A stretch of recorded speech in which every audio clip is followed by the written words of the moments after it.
We are live. Welcome, everybody. Welcome, Edward. Hello. Oh, this has been a very surreal month. It's been a very weird month. It has been an incredible month. It Mm. feels both like this campaign has been going on forever and that it started just a couple of days ago. I mean, maybe more to the point, it was an intensely surreal first 4 hours. Mhm. I think for the entire 12-sided team, I think, like, completely funded. Which, I mean, obviously, like, everyone was hoping and everyone, like, believes in the game, but also there's always that little bit of trepidation in the back of the mind where it's like, but, like, what if it doesn't hit? But, like, Yeah. yeah, I mean, obviously, like, you're right in the trenches with the sort of 12-sided side of things. How has this campaign been for you? I mean, it's not done yet. Yeah, I mean, I'm really hoping that we hit this final stretch goal. We just have so little time left, and it'd be really great to bring splicing to the game. So, just if you've backed, thank you so much for all your support. It means so much.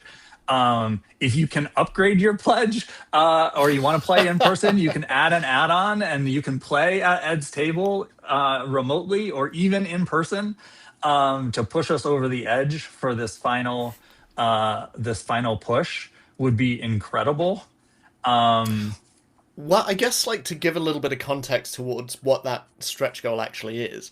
yeah, So I remember very early on when Jasper and I were first kind of thinking about what this game was, and splicing was actually one of the first darlings that we killed because we were like, we don't think this is a core part of the game.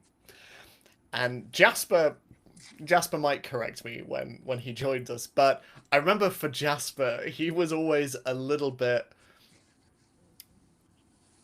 miffed is maybe the wrong word. But I was like, I love the idea of splicing, but I think the core of the game is the survival aspect and fighting yes, and against the I think we monsters. all agree with that. Like, we didn't want to mess that up. We love the game as it is, and we've landed on something that we love to play.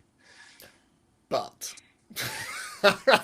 I remember very early on, Jasper and I were talking about um, all of the different, you're throwing basically the a lot of game design is you throw as much clay as possible on the pottery wheel and then you take bits away until you have enough to make like a perfect pot with. And I remember, like, as we were doing that, one of the big things that Jasper especially like threw in there was, I really want to see what happens when you're like mixing your DNA with the creatures that you're fighting. And we had so many conversations about what that could look like, what would trigger Mhm. that. Is that a choice? Is that something that, like, the player precipitates? Is that something that the GM brings into play? Is it like a symbiotic mixture of the two? And we had like reams and reams of notes. And I remember when we were talking about it. Again, it was just kind of like in Jasper's living room, before it became like a 12-sided IP. But I remember we were like, if there's the core part of the game, and then there's the advanced rules, that is where this is going to sit. Right. And there's so much. Like, I Yeah. I I'm really willing it to get to the next stretch goal just because I feel like we owe it to past Jasper and Ed, because, Yeah. like, there's some wild stuff that I think we're Yeah. going to be able to introduce to the game. Yeah. So, and I think it is truly the definition of a stretch goal, which is we've done some work, like Edward just said, but in order to really bring it to life, the three of us need to get together. We're planning on doing it in person and hash through all the ideas and figure out what works for the game, and really play test it ourselves and then bring it to more people and play test it. And so we can't do that if we don't hit the stretch goal, really. No.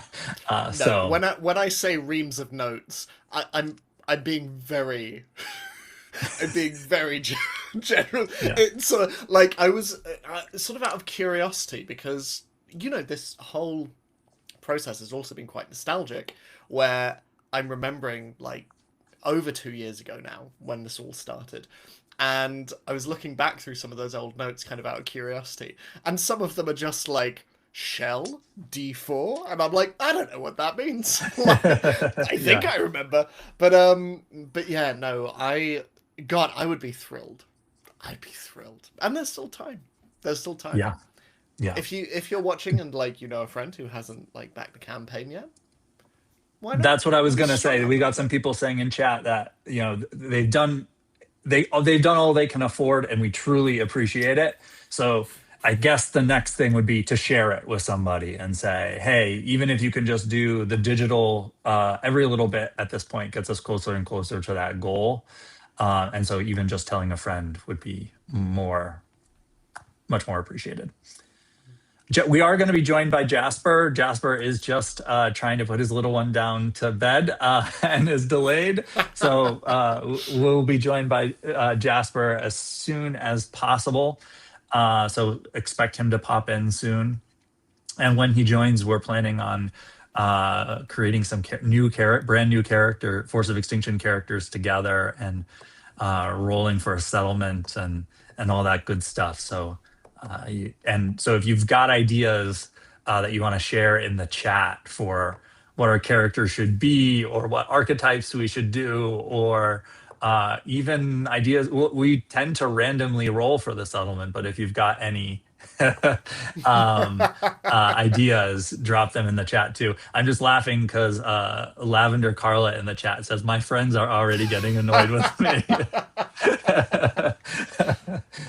Well, I am actually curious. So what has been, because like you say, this campaign has felt like it's been forever and also a couple of days. But what has been your favorite part of this entire process?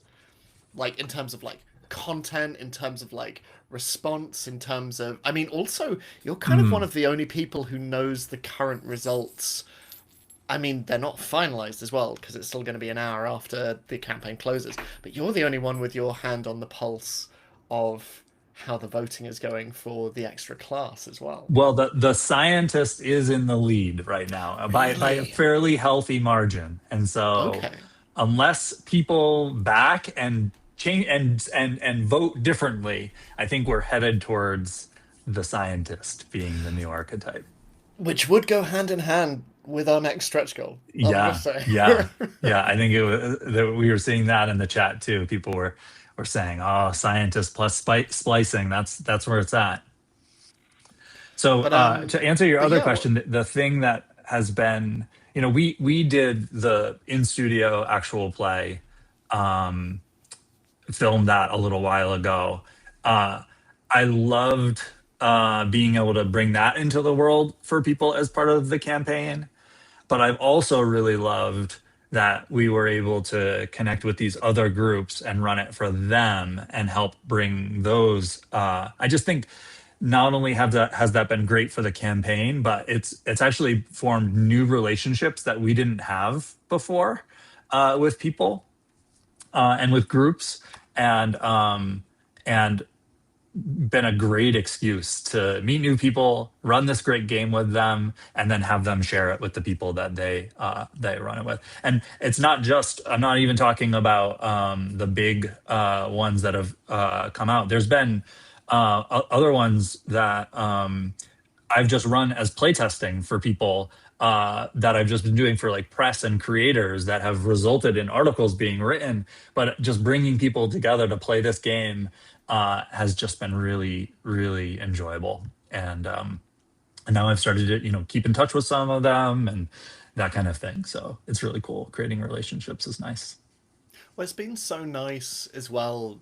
Like the amount of people I've had who've reached out to me to be like, oh, I'm playing your game on an actual play tonight, or I'm about to play Force of Extinction, or better yet, I've just played Force of Extinction and I immediately went to go back it, and like seeing so many incredible individuals. Like we've had Bard Shots run Hmm. like 2 campaigns now. I think we've had Roll from the Hip, Hell or High Rollers, One Shot Network.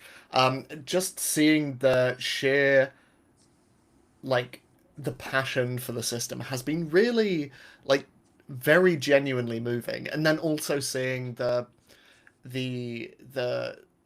really lovely word of mouth from even just like the free quick start that's available with the campaign as well. It's been lovely, like really, Yeah. really nice. We also have I believe it's the finale of the Chaos Protocol this week. So that's been going on, Interesting. especially since there was a little bit of a delay because one of the producer got injured. I think it's been 8 months now. So it's one of the Yeah. reasons why we're so excited about Transplanter playing the game is one of the questions we got, especially since the games we tend to do tend to be pretty wild, and it's like, how does that, can you make that a campaign? And so to have that example out there of people playing, a months and months long campaign really Yeah. shows you can tell meaningful stories that aren't a guy hitting a person with another guy, which is something that happened at our Gen Con show. So And the fact that both games can exist in the same space, isn't that a beautiful thing? yes, yes. But no, it's been so lovely, and like I think also like seeing all the discussion around how the different proposed archetypes will Hmm. play with the system as well. Like I've been privy to a lot of conversations of people going, "Oh, I voted for this," and because of like with the scientist especially, and it makes total sense why that's in the lead at the moment. But when we announced our latest stretch goal, I remember people like reaching out and going, "Oh, I definitely know what I'm gonna vote now." And but there were other people who were like, "I love the roleplay aspect of the traitor, and so I'm gonna like Yeah. really like I really hope that wins." And I thought it's just been so nice seeing an investment from people who didn't have a hand in writing the game or who aren't part of like the 12-sided team. Just seeing it out in the world has kind of been this really lovely, beautiful journey in of itself, honestly. Yeah. Yeah. Yeah, Yeah. we got some really good questions in one of the discords about the trader, and reassuring people that we don't want it to be a thing if we were to do that that derails a campaign Yeah. or that just results in unwanted PvP. That like I envision, like, if we had the trader archetype, it would be something that with a conversation with your GM you might secretly change your archetype to the trader archetype as part of an ongoing campaign, Yeah. or that you would do it in advance with a conversation with the group that you're playing with the GM, where it doesn't even need to be a secret that you're playing the trader archetype. If that's the kind of Yeah. story your group wants to tell, you could do it. And I suppose you can do that even if we don't have the trader as the voted in Absolutely. archetype. And that's actually one of the things that post campaign we're really looking forward to doing, is creating a community space where people can share the things that they've homebrewed and the archetypes that they've done. So um, you can. We're not exactly sure where that will be yet, but it's something that whether it's on the 12-sided studios Patreon or a forum or those kinds of things, but we really want to create that kind of place. So we're really looking forward to the things that people create that we can share with everybody too. Well, I think speaking on that, especially in terms of the traitor aspect of things, I mean, it's there on the campaign page. Like this has very much been a game that is written by GMs for GMs, and it's giving the players the tools to tell the story that they want to, but it's also like we've all been at tables where we've had a problem player. We've all been at tables where there's been someone with main character syndrome and things like that, and I think very much in the back of the mind, like since the very beginning of the process of the game, is creating something that is equally fun for everyone, and also with the understanding that the GM is also a player, and the GM is also not responsible for all the fun at the table as well. And yeah, it's been really lovely. I remember that there was someone I was talking to who'd run it, and they were like, "Yeah, no, it was great. Like, I felt like I wasn't against the players." Well, look What's who decided up? to show Oh, wait. up. Look at Oh, this can't guy. hear you guys. Can't hear you. No, super can't hear. This is gonna happen. No. Wait. Wait. This one. No. This one. No. What are you doing? I knew I should have tested it before I did this. Please, Yeah. Ed, stop saying stuff. You're panicking. Why? me. What? I can I'm see you not saying doing things anything. that's What are you making it talking worse. about? It's fine. It's great. It's lovely to have you here.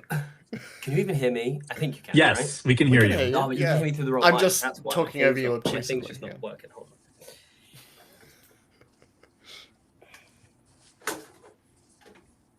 This is what happens when you try and do stuff at bedtime, guys. Don't try and do stuff at bedtime. Not my bedtime. My son's bedtime. Wow, I'm a mess. I'm sorry, I've already completely interrupted the flow.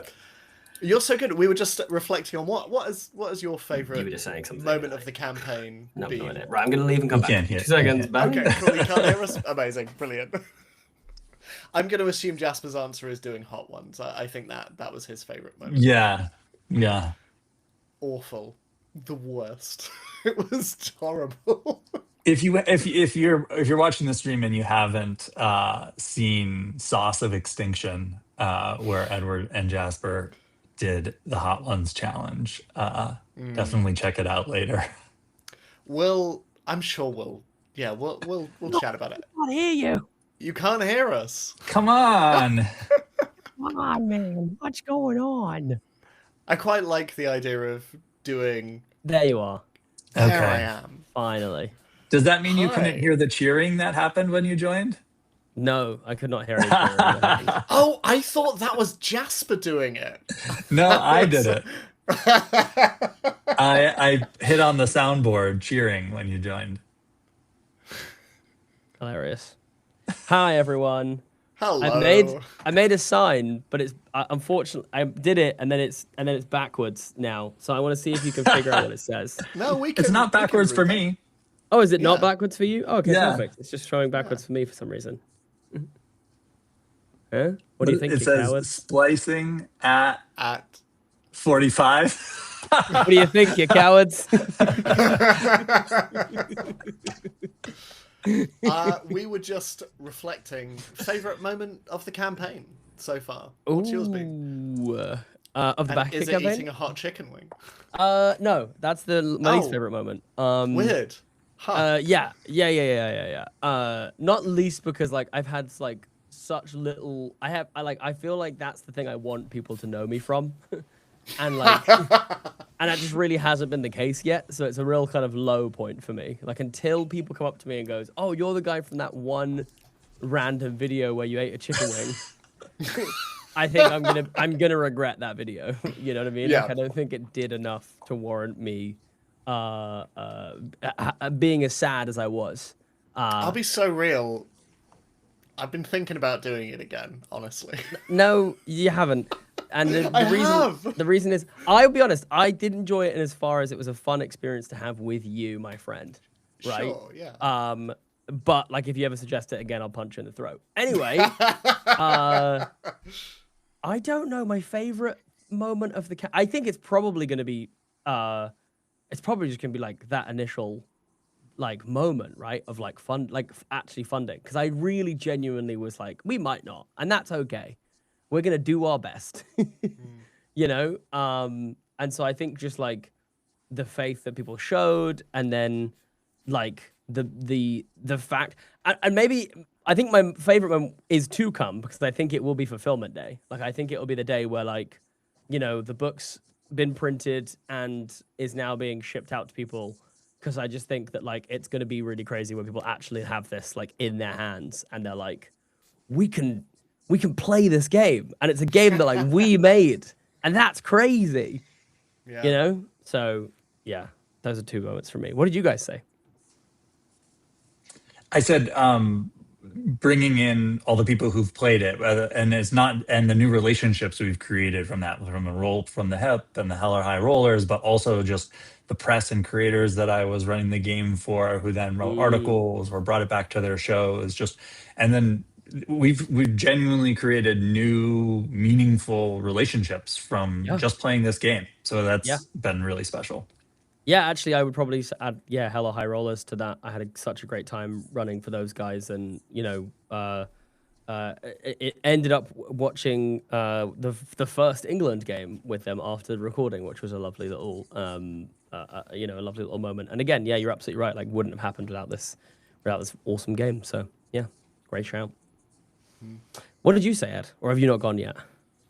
I've not gone, I don't think, but I honestly echoing a lot of the stuff that all of you have said. Like, I think the most fun thing has been just seeing this game in the hands of other people. Yeah. Like, and like that being such a glimpse into what this will look like you say, after fulfillment day, and like putting this out into the hands of other people. And when it goes from being, because, you know, obviously there is that element of like, it's content, but like the amount of people who have got in touch with I would just want to thank Rebecca, who just backed.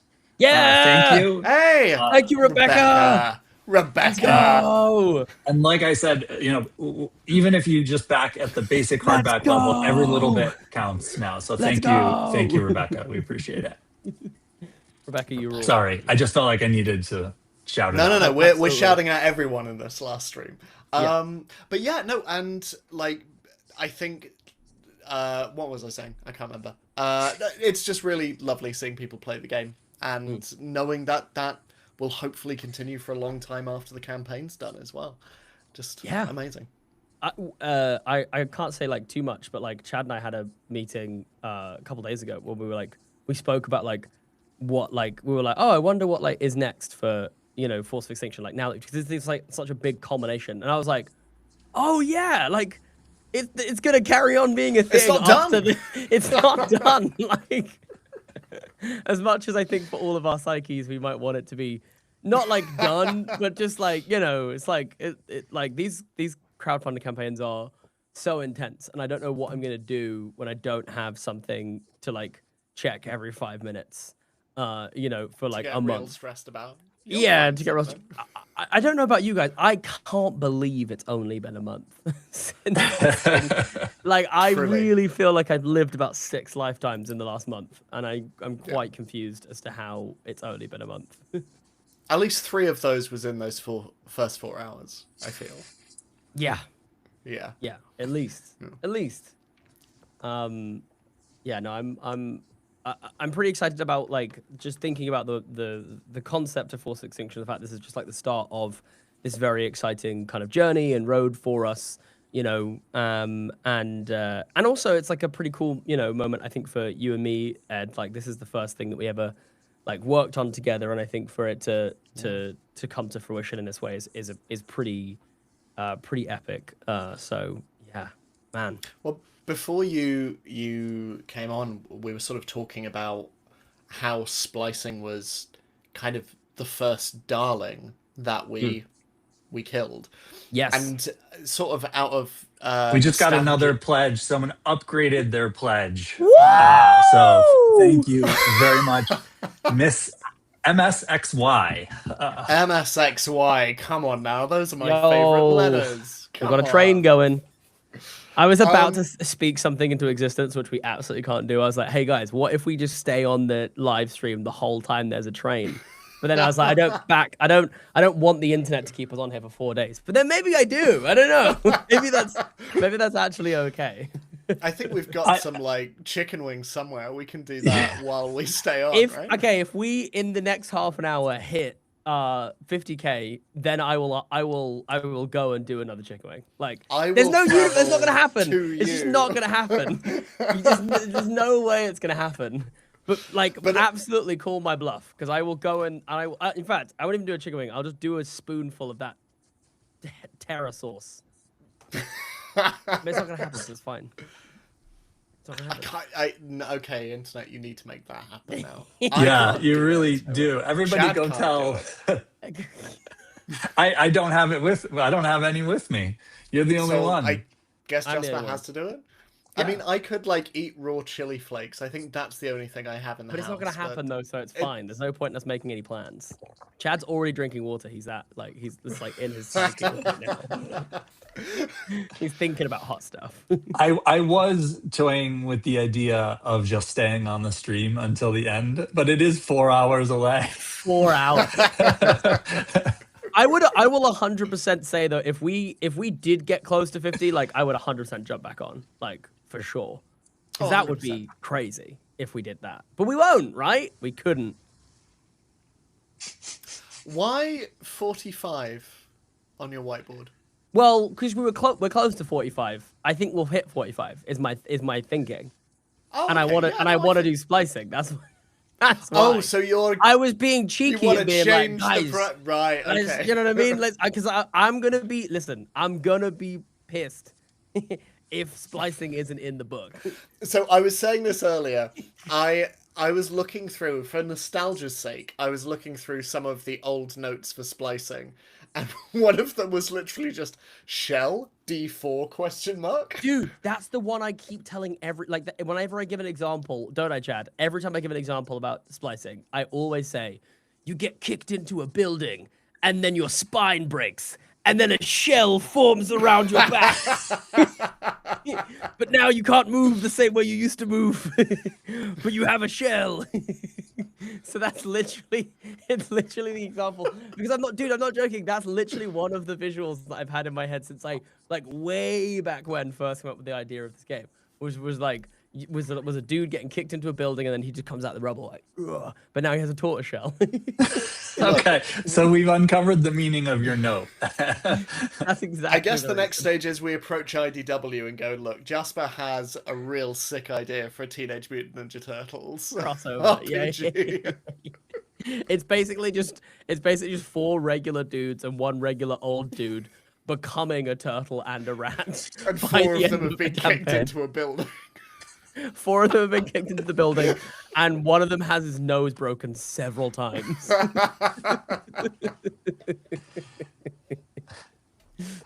That's it. Was separately. They like kicked into buildings separately. They just found each other. Separate events. And then they were like, wait. And then they did a Spider-Man meme where they were stood there and they were pointing at each other. They all had shells. Kind of blurrily in the background, some guy's just like tripping over a like cheese shredder and is like, ah! He's just fusing with cheese shredders. Imagine he just looks like one of those triangular ones, you know, it's just got like the 4 different like shred options. But that's just hit that with eyes. God, this is turning into like a Seth Rogen film. I feel like. But like old day, not latter day Seth Rogen, where it's Sure. kind of artistic and beautiful in a way. Yeah. The garbage stuff at the beginning, like Sausage Party. Wait, did we get another one? Well, Chad, don't be slacking I now. looked away for just a second. We did, Chrissy. Chrissy, up, thank you so much. Chrissy? Upgraded from the upgraded. I can't see on this screen what you upgraded to. I apologize. Which is the problem. I can't get the sign in properly. Hold on, I need to stop it from moving. There we go. Yeah, let's go. You know, and also the thing is, like, everyone on the internet knows what a gremlin I am. I will change that to 50 the second we hit 45, right? But there must have been something wrong with the camera, because it said 50 the whole time. Sure, yeah. And there's no way we can go back and Okay, check but that. seriously though, we're like 1,500 away from that basically. So like, I think we should just say, you know what I mean? I think we should just like, I think it's like, don't look, I want to do 50, I want to, but I'm like, I just really want to do splicing. I really want to do it. I really want to do it. internet. But it is funny because we have actually budgeted it at 50. Like it's also like there is actually a cost to me Since and day us making one, these rules. Jasper William Cartwright has been so mad at me for cutting saying that this. splicing is not part of our core system. Okay, but So, genuinely though, Ed, are you to not proud of spite me? Yeah, To spite spite Ed. me, I think you should. I think you should do this. I think you should do Yeah. this. But I'm genuinely very proud of myself because I was so hell bent on that being a thing. Because it was like that was the original conceit of the game. Was that was the thing that you were gonna do. Man. And you were like, nah, it needs to be way more chilled. And I was like, okay. But like, I it think was that perfect. those early days of because that was my first time game designing as well. It was just the two of us like in a room, and Kind of crazy like- that we nailed it, because same. You know what I mean? it's kind of crazy that we fucking crushed it, dude. Like, I don't want to toot my own horn, but you know what I'm saying? But like, it's basically been unchanged since day one. I wish that was true. Jeez. Oh, that's a lie. The best thing about this As game we is the completely settlements, and that rewrote was all of Chad's the idea. archetypes. Yeah. I literally was about to say the best thing about this game is the settlements, and Chad came in like a year and a half later and added that. And gave any of it any direction. But no, Truly. but like it is kind of wild. Like it was obviously like we'd played so many games like separately to one another, and we'd played in one game together. But I think it was so interesting, and to anyone watching who is kind of like vaguely interested in doing a game, the best advice I can give you is it's Don't. fine to say like, well, no, come on. But like, No. it's, Ed's really keen on being a gatekeeper here. He really like that's kind of his Yeah, MO. if there's He just- one Okay, thing people Hulu say just about upgraded Ed. their pledge amount as well. So Yo, thank you, Come Hulu. you on. freaking legend. You are all heroes in a world. You. Yes, awesome. I feel like I'm doing one of those videos, you know, where have you seen them where it's like a guy on Livestream and he's like pretending to be Spider-Man, and like every time someone like donates a thing, he has to do like a certain action or movement or whatever. Yeah, and it's just like him- NPCs. Yeah. Yeah, and it's just like him progressively getting more tired after like 2 hours of just jumping around like Spider-Man. Like truly my idea of the sort of the doldrums of content. You know what I mean? Like all power to this guy. So, but like the idea that I would sit and just watch this poor guy for 2 hours is crazy to me. But I feel like that's what I'm doing right now, because I'm gonna pick this damn sign up every single time. Every time. Yeah. Every single time. Well, the trouble is you've committed to the bit now as well. Exactly. And maybe that's how the NPC trend started. It was just one person committing to a bit, and then suddenly it was like, I guess I'm just doing this now. Cool. But to finish my thought, it's one thing, like, you have the idea, amazing, but like, do it. Like, what's the worst that can happen? Because if Jasper and I, two people with no experience, like making a game, can just get together over a weekend and come up with, even if flawless it's game. very vague, let's not do that. But like, but like, if we can get bring it together, to this live stream, and I think you need to deal with it. but yeah, do the thing. Do the thing. Go and make the thing, because it's gonna. I actually have a very really- beautiful things. I have a really good piggyback off of this, which is that like and don't be like put off by other people, because I remember Chad and I walking around Gen Con last year, and I remember walking around Gen Con and being like, if I'd have had that experience of walking around Gen Con a year earlier, Force of Extinction wouldn't be a thing, right? Because I Yeah. walked around Gen Con and was like, there's so many games. There's an infinite number of games. And 92% of them I've never heard of before. You know, and I was just like, and I remember finding it quite like an overwhelming experience.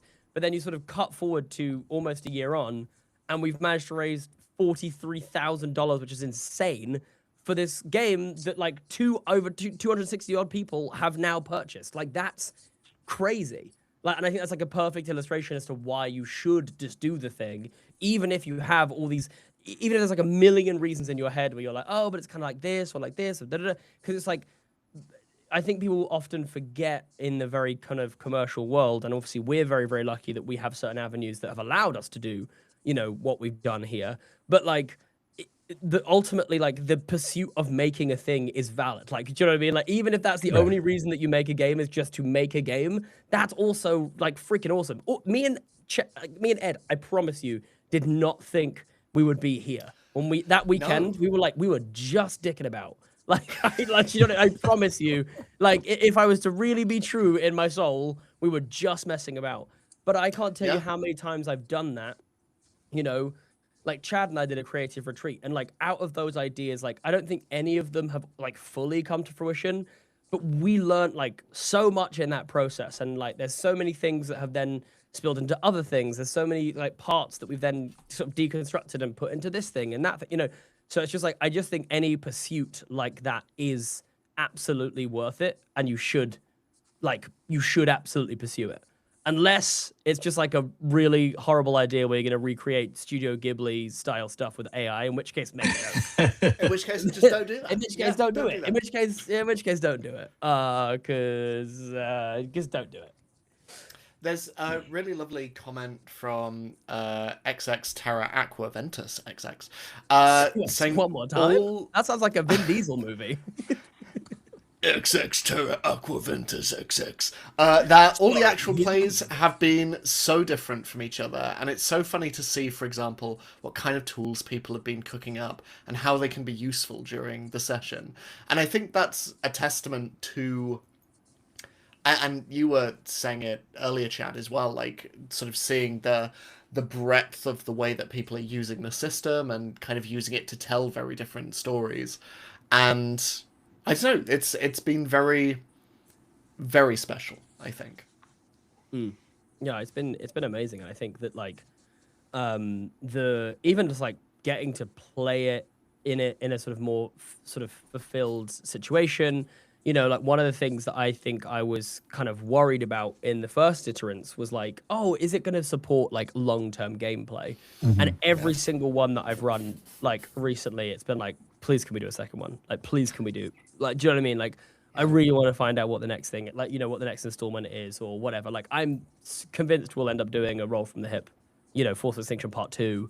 I wouldn't be surprised if we did one with Hella High Rollers. Like, just because I think the stories were great and they were exciting and they were like these kind of great jumping off points. And actually, I think that's kind of like the next thing that I'm really excited to do which is do 5 episodes, do 10 episodes using the system, because I'm really excited to see as well what happens when you have a slightly slower pace, of game, right? Where you are allowed to kind of sit in the kind of consequences of like the settlement and everything. Because I think like that as a mechanic is so perfectly set up for long-term games.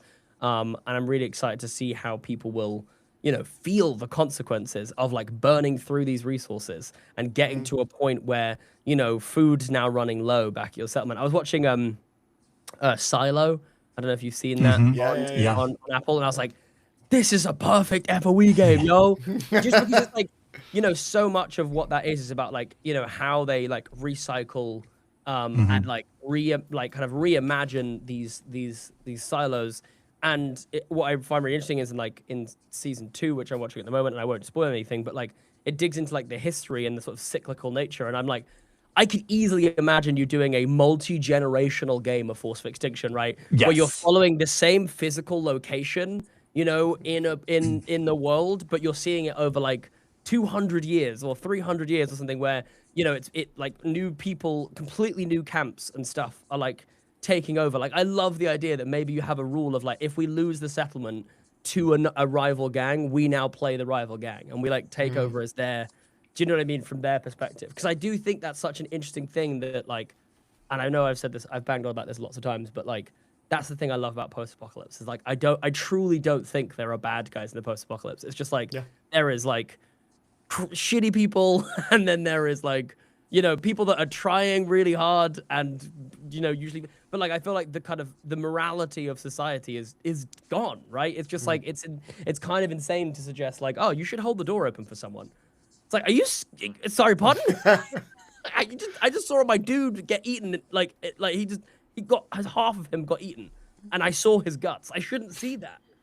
You know? But I think, speaking to what you were saying, like what the ending of episodes and actual plays has been one of the most exciting things. Like I remember the One Shot Network one where we rolled at the end for the resources, and someone rolled over one of them, and I was like, and like describing like sort of what was happening as like the lights were going out in the settlement and you're so far away you have no idea this is happening, and at the end they were like, wait, what does that mean? And I was like, I don't know.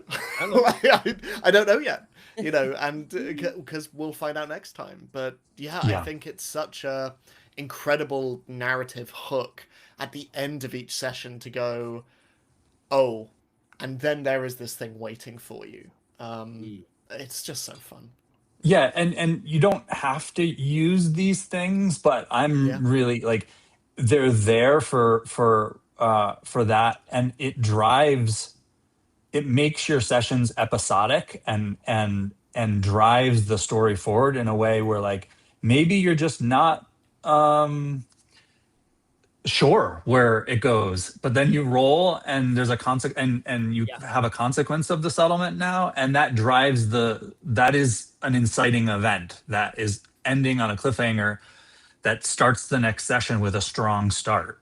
And that can be really freeing for GMs not to have to plan months and months of a story. Yeah, I think that's something I've never struggled with. I think actually with the Force of Extinction, in terms I of, think like, a lot of people do. No. Okay. Whoa. Pump the brakes. Yeah, I'm just like a pretty exceptional GM. A really good actually. I've storyteller. never struggled ever. Oh, please don't do this to me. No. So what I was saying was I've never struggled with this in Force of Extinction. Like, as in, I've struggled with it greatly on, with Dungeons and Dragons and stuff like that. But I have never struggled with it with the Force of Extinction, because I think there's so much of the game that is designed to give you these like easy leaping off points and ways for players to introduce like massive stakes. Because I think you only have like 3 hit points. Like, that is one of the big ones for me, where I'm like, one of the archetypes, right, that we might never see. Who knows? I might have to make it anyway, and then you guys can wrestle me when I try to put it in the book. But one of the ones was the traitor, and one of the things I was really interested in is like the idea that the traitor could quite easily upend an entire like sort of session or whatever, because they can introduce stakes that are like incredibly high. Like in D&D, if you as a player wanted to like betray your party, right? And you're like a druid, let's say, and there's a paladin, a rogue, and a fighter in the rest of the party, you are boned immediately. Like, do you know what I mean? Like you turn around, you pull out the gun, and the paladin just smites you and probably takes away all of your hit points. Do you know what I mean? Whereas I think that in this, there is really a world where like someone pulls a gun on someone, and you're like, if this doesn't go super well immeditely, that person is dead, and also several other people could easily be dead. And I think it was like about introducing a level of that gives, I think, a level of power to the players. Probably takes a little bit away from the GM, right? Because I think that it does kind of give the players the ability. Yeah, but it can be done in concert this, with the GM too. Like, you can be coordinating with the other players too. You can be like, this is the story we're telling. It doesn't need to be 100% of a surprise either. Yeah, 100%. So the traitor actually came about through it was something that there's a D&D one shot that I like to run that I wrote. It was the very first one shot I ever wrote, but it's a heist, and there's a double cross mechanic in it, and we played it for your birthday, Jasper. Is there? Yeah. Basically the way that it works, and this is sort of how we envisioned the traitor working, is basically you can play it one of 2 ways.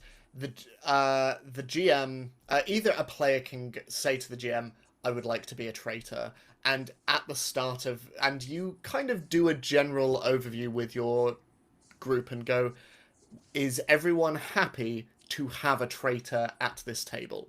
And you establish that first, and then if someone chooses that, the GM declares before you start playing, you should all know there is a traitor.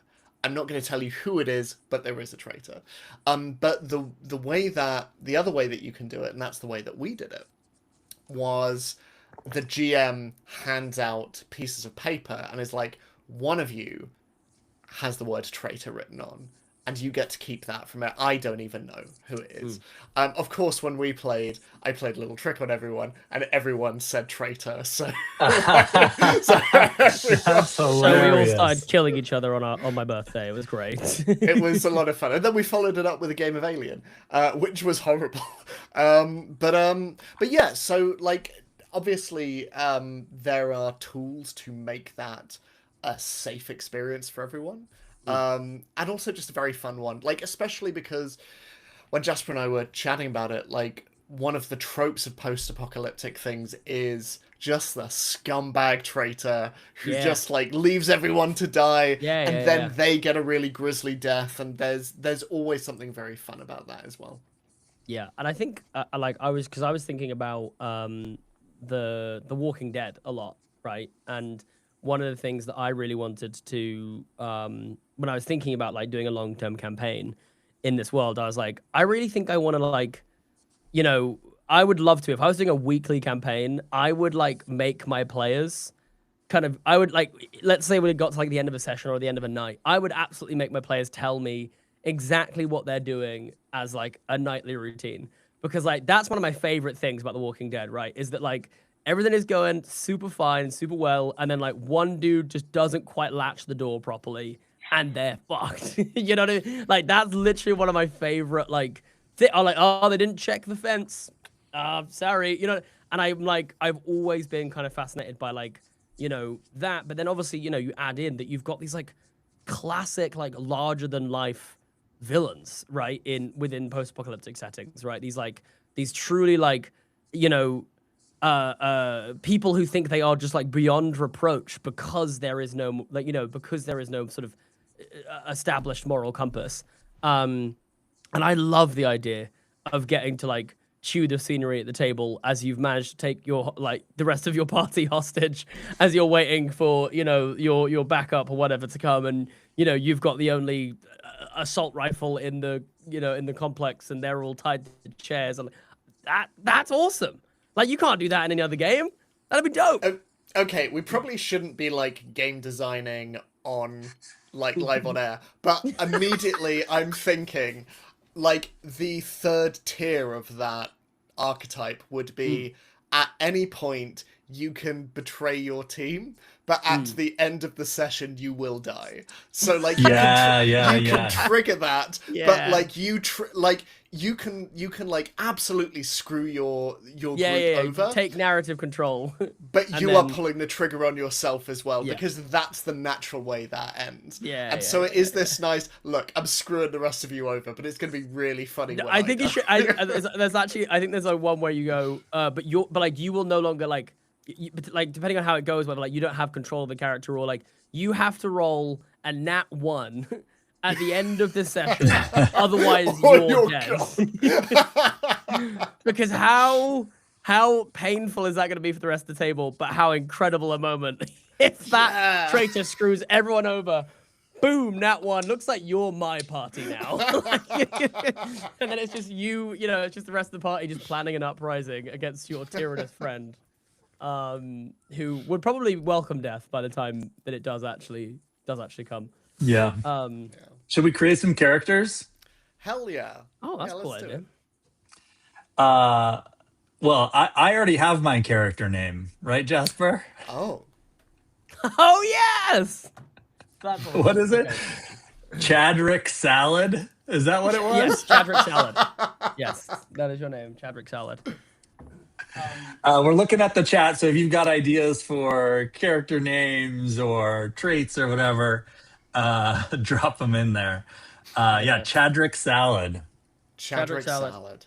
Chadrick Salad, because I've started calling Chadrick after the one and only Shadrick Turlet.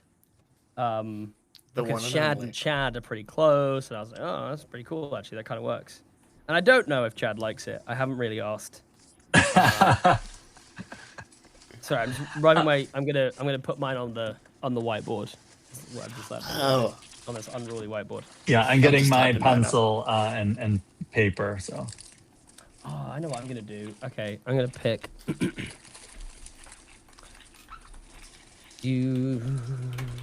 I mean, I'm going to encourage anyone who's watching to build your own characters along with us. oh as yeah, well. that's a great idea. It's super easy. So if all you need is a little piece of paper and a pencil. So the first thing that we do, every single character in the game has 3 skills: wit, grit, and survival. In order to make your character, all you need to do is put a 12 in one skill, a 10 in another, and an 8 in the final one. Whenever you are rolling a d20, you are looking to roll equal to or under that result, which means that the higher the number, the better you are at it. So a 12, a 10, or an 8. Well, what do I think What do we think Chadrick's salad? role is? Yeah, for some I think he's reason a I feel like super badass. No, he's a scientist. No, I'm thinking like wit 100%. Yeah. Okay, so Chadrick scientist. Salad, the scientist. Okay, fine. Okay, so wit for Chadrick is a 12. Okay, let's see. Wit, grit. Okay, well then grit is gonna have to be the 8. The 8 for sure. Okay. Okay, I've done mine. Okay. What's your character name? I haven't got a character name. I'm gonna let the audience choose it.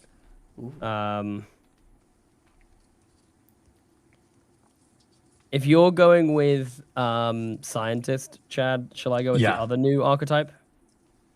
Oh, the leader? Sure, yeah. The motherfucker. Oh yeah, the leader. I'll do the leader. I'll do the leader. That's a good idea. Okay. I actually have, I think, the traits for that somewhere, but I'm not gonna say anything yet because Ed will shout at me because he'll be like, "We haven't playtested this yet." It's exactly how it Doesn't sounds. sound like me at all. What are you Exactly how talking it sounds. about? I don't sound like that.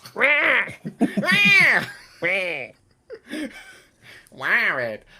What are your skills? Oh, do you know what? I think this is a good example, actually. I'm going to change mine around slightly. I'm actually also going to go with a 12 in wit. But I think this is a good showcase because I think this is basically what I'm thinking is the way my wit manifests is it's all about charm, baby. It's all about getting people on side. It's all about convincing them that my way is the best way. Not intelligence based at all. But able to thingy. And I think I'll probably go grit 10 and then 8 survival. Okay. That's currently what we have. Yeah. So I'm going for the soldier. Ooh. My name is going to be Brock, known to his friends as Broccoli, man.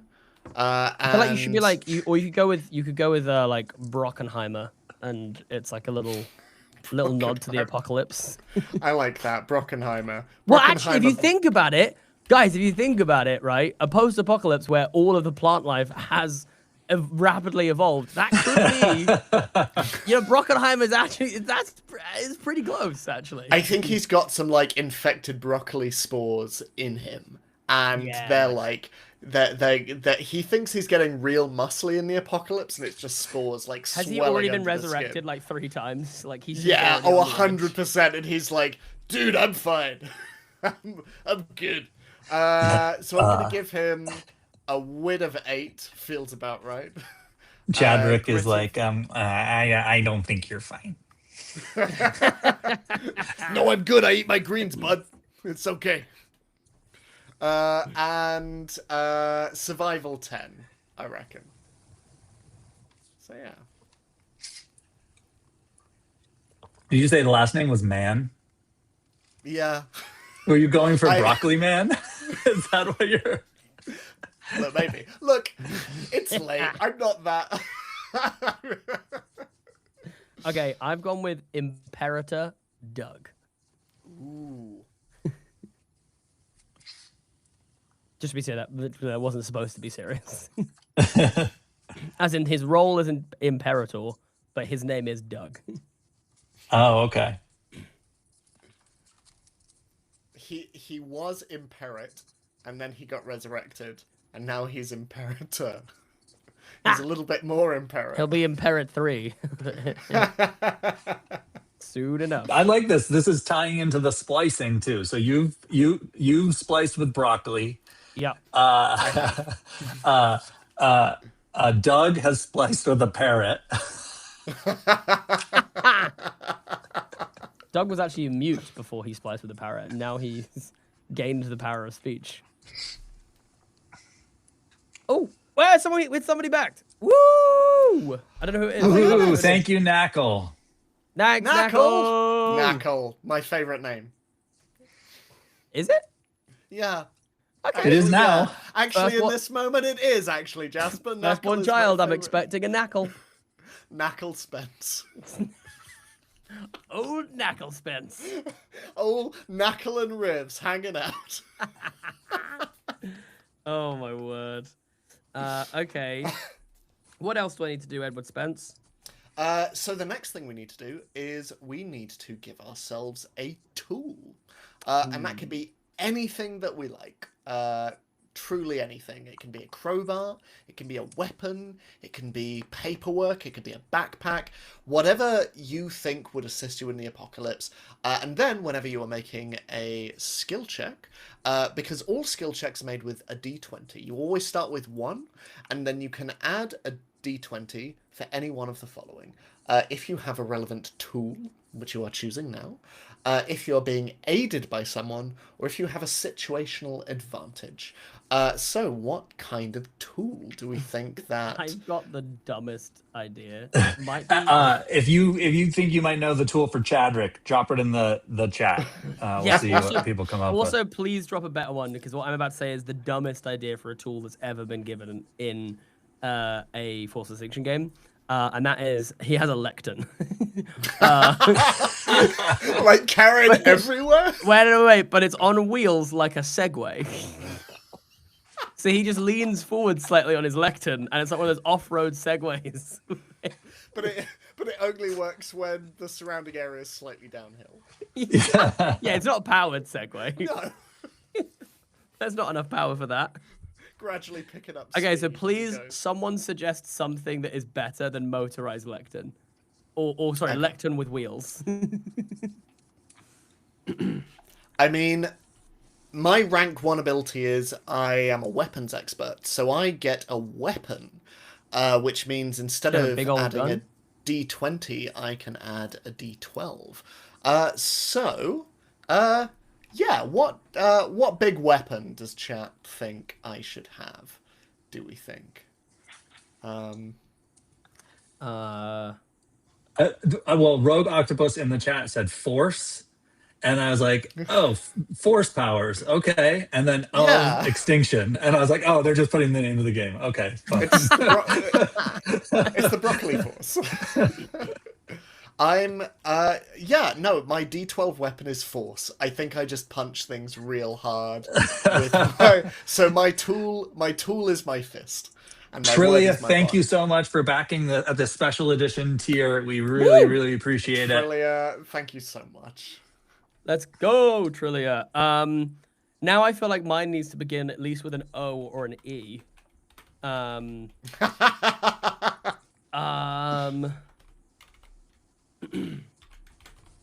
gonna have a I'm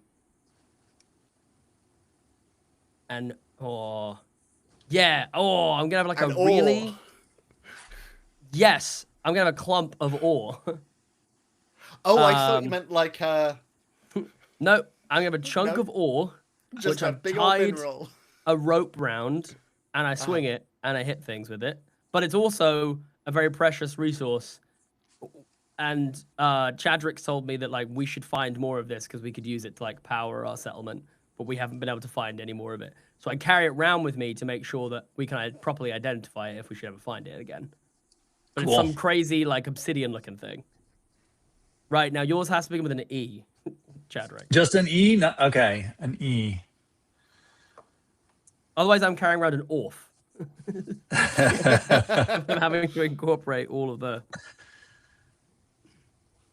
E. An electric cigarette. Okay. What would a scientist in the post-apocalypse be using that need? begins with an E? An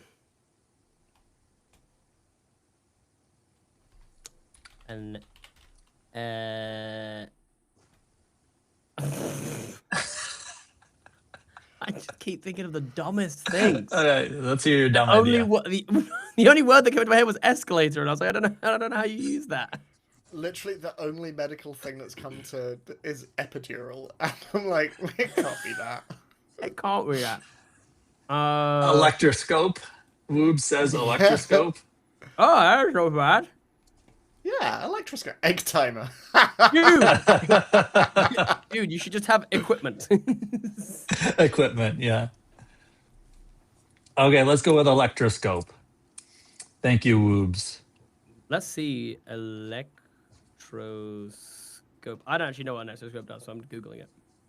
Do you guys know what an electroscope does? I can make it up. I'll be honest. That is not what I imagined. Oh, what is it? Okay. An electroscope is a scientific instrument used to detect the presence and magnitude of an electric charges on a body. Oh, Nice. Okay. that is interesting. Yeah, it's crazy.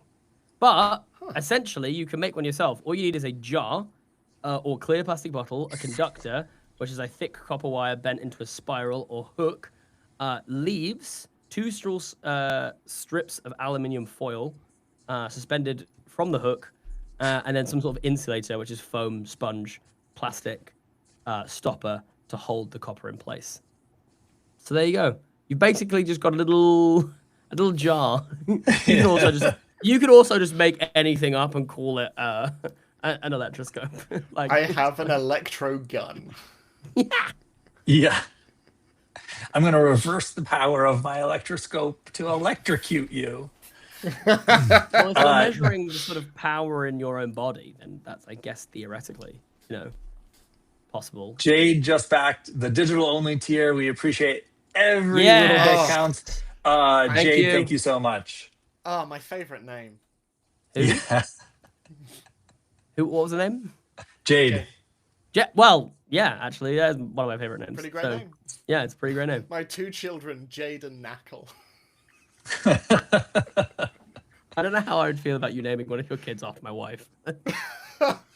Like, I think it's fine generally, but like we're just close enough friends where it probably is like odd. You know what I mean? Like if I like I think if I named another kid of mine Ed or Chad at this point, you'd be like, huh. Yeah, that's interesting. Well, I was gonna say, yeah. How would you feel if I named like a kid Jasper? Would that be great be, name? Like... The thing is, I have just enough ego to deal with it. You know what I mean? I'm like, well, right, yeah. Okay. Like, obviously he's obsessed with me. That makes perfect sense. I think I'd get really emotional if you called one of your kids Ed. I'd be like, yeah, I wouldn't. I'd take it in the worst way possible and be like, cool. So where do I sign on to be like Godfather or whatever? Because I'm assuming that I'm now, one of the main players in this kid's life. Yeah, I am. And I am going to call him blueprint. Junior, just so you know. And I'm exclusively going to talk to him like Indiana Jones Sr. Okay, so let's see where Chadrick, Doug, and Brockenheimer call Imperator, home. Please. Thank you. Oh, Imperator, Doug. He's in the process. He's actually in the process of trying to legally change his name to something really cool. But it's like, but like the government officers are taking a while to respond to his requests. So in Force of Extinction, you have a settlement, which is actually an entity in and of itself. We often have like a small character sheet just for your settlement because you have power, provisions, and protection that you can draw upon to fuel success, either add dice to your pool or to do a flashback and get an automatic success. And so let's see. Do you guys have D20s? I do. Yeah, I can get one. Unless does chat have D20s? Because they I don't could decide trust for us. chat. I'm joking. No. I mean, First person to roll a D20 in the chat. yeah. You can decide the descriptor for the But settlement. please roll a 20, I guess. Do we want that? Let me. No, we don't want that. We don't want it. Oh, is this the descriptor? I thought we were doing. Yeah, I was doing location. Yeah, we're doing location first. Sure, that Oh, makes more location first. Oh, then we definitely don't want 20.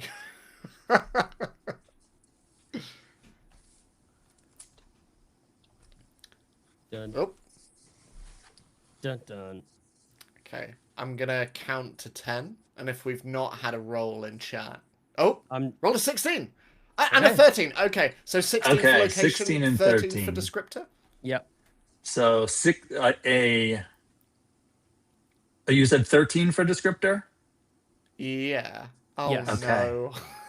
no. A sweltering warehouse. Yikes! That's what we're living in now. We'll use your 7, Xterra.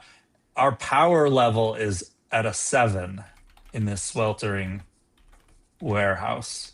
So we Then really what is can't producing afford the to heat? use 'Cause that- AC. Yeah, I was gonna say, what is producing the heat? Because it ain't.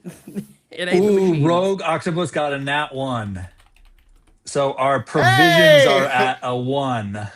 Oh, Rogue no. Oh, no. What about our protection? Okay, somebody roll for protection. If you've already rolled, you can also roll again if you beat somebody else. That's fine.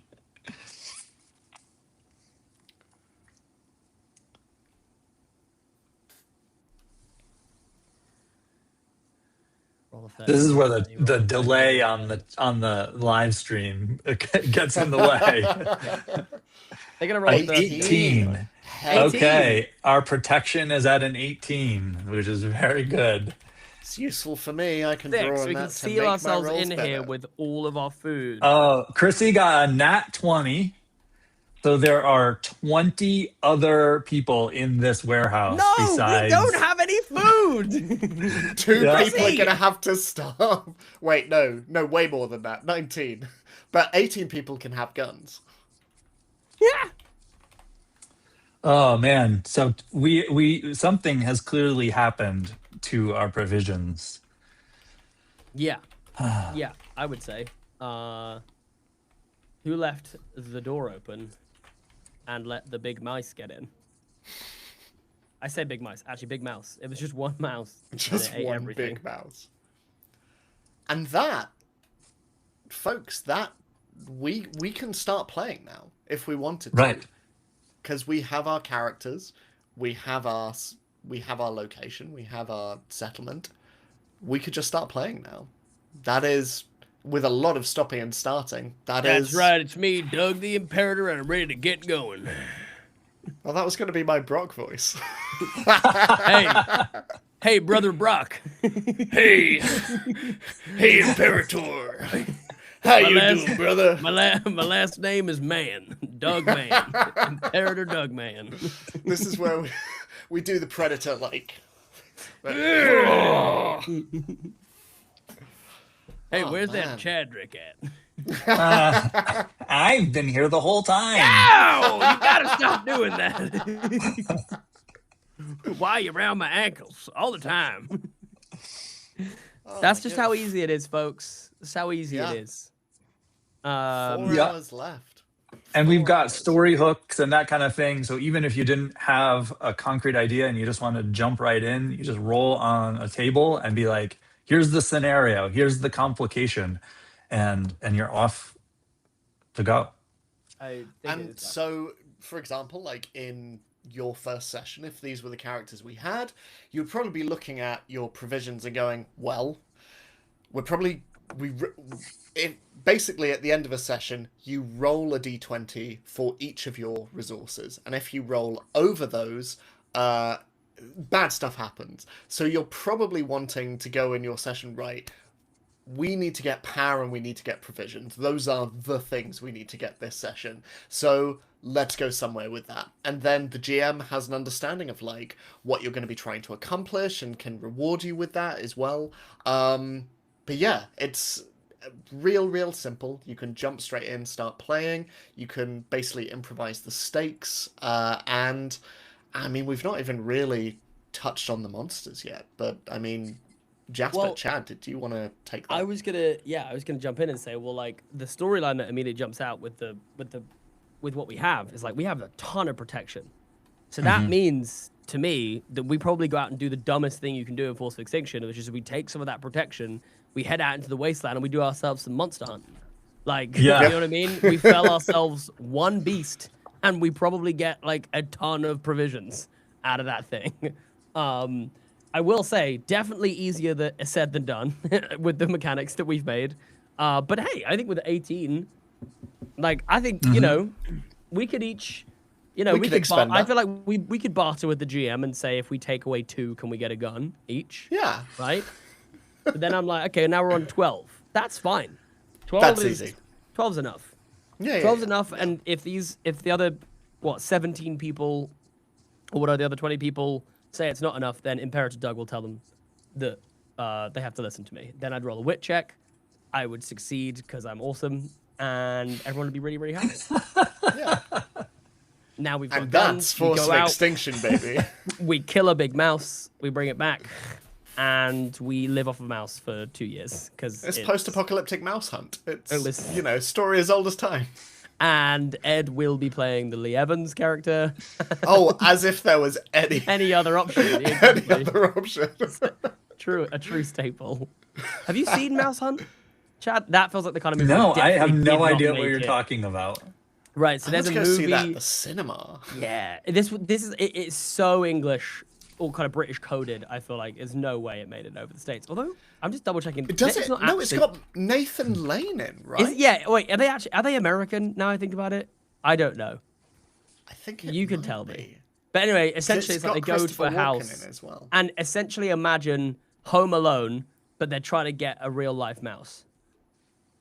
And you're following the 2 dudes rather than the mouse. Okay. But essentially, it's just them sort of progressively destroying this house in search of trying to kill this mouse. I will say, nostalgia might be playing quite a heavy role here, because apparently it was released to, and I quote, mixed reviews.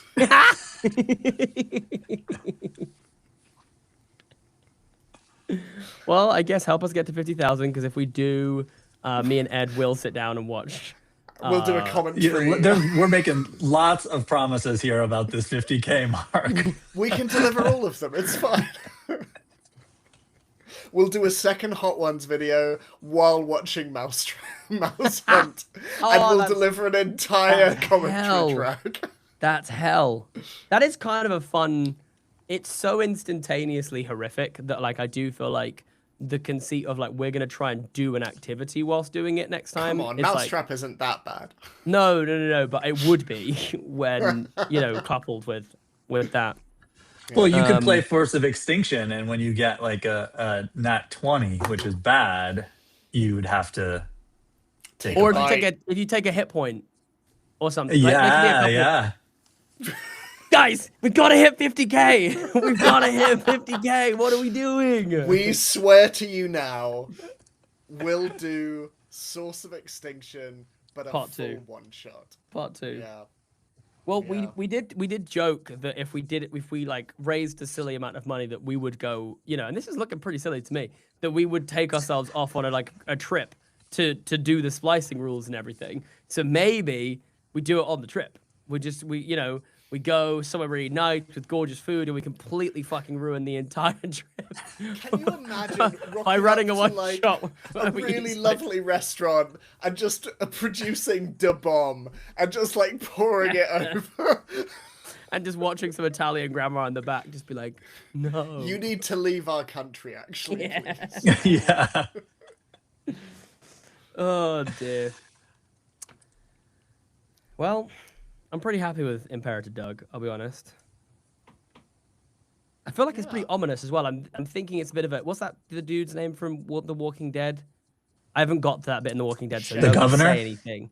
No, is it like Negan or something? Oh Oh, yeah, yeah. Negan.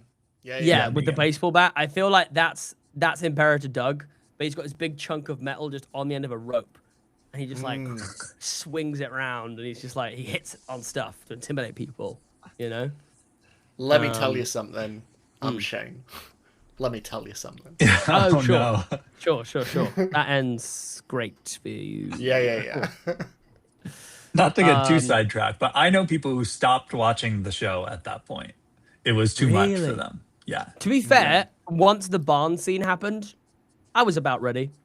I was about ready to be like, nah, I think I'm okay. Actually, I think I'm okay. like objectively great, but I was like, this is actually horrific to watch. Like there are actually at this point a lack of redeemable qualities to this show beyond it's well made. like incredibly well made, but what's wrong with all of you? And that's the kind of thing we wanted to channel in Yeah. Force of Extinction, I feel. Yeah. Yeah, absolutely. What's wrong with you? What's wrong with you? What's Well, wrong I'm pretty sure it does say the sick fucks who made this game at the bottom of the page, to be fair. So, we've been pretty open about that the whole time. Yeah. I did wanted to say just like to you both and to the team and to everyone that's donated, just like a huge thank you, because I feel like, you know, I was just scrolling through this page. It looks so dope. Like there's these cool how to play videos. We've got like all these awesome rewards. I'm so excited to get my hands on a bag. There's so many elements to this that I'm incredibly proud of, and I'm like, this could have really easily just not happened. You know what I mean? Like this could have really easily, like there's so many reasons why like we never made the game in the first place. We never got it like to this. We never got it to the the Backerkit. We never got it to, you know, to make these cool videos. We never got a cool animated trailer. Like there's just so many things that like just might not have happened.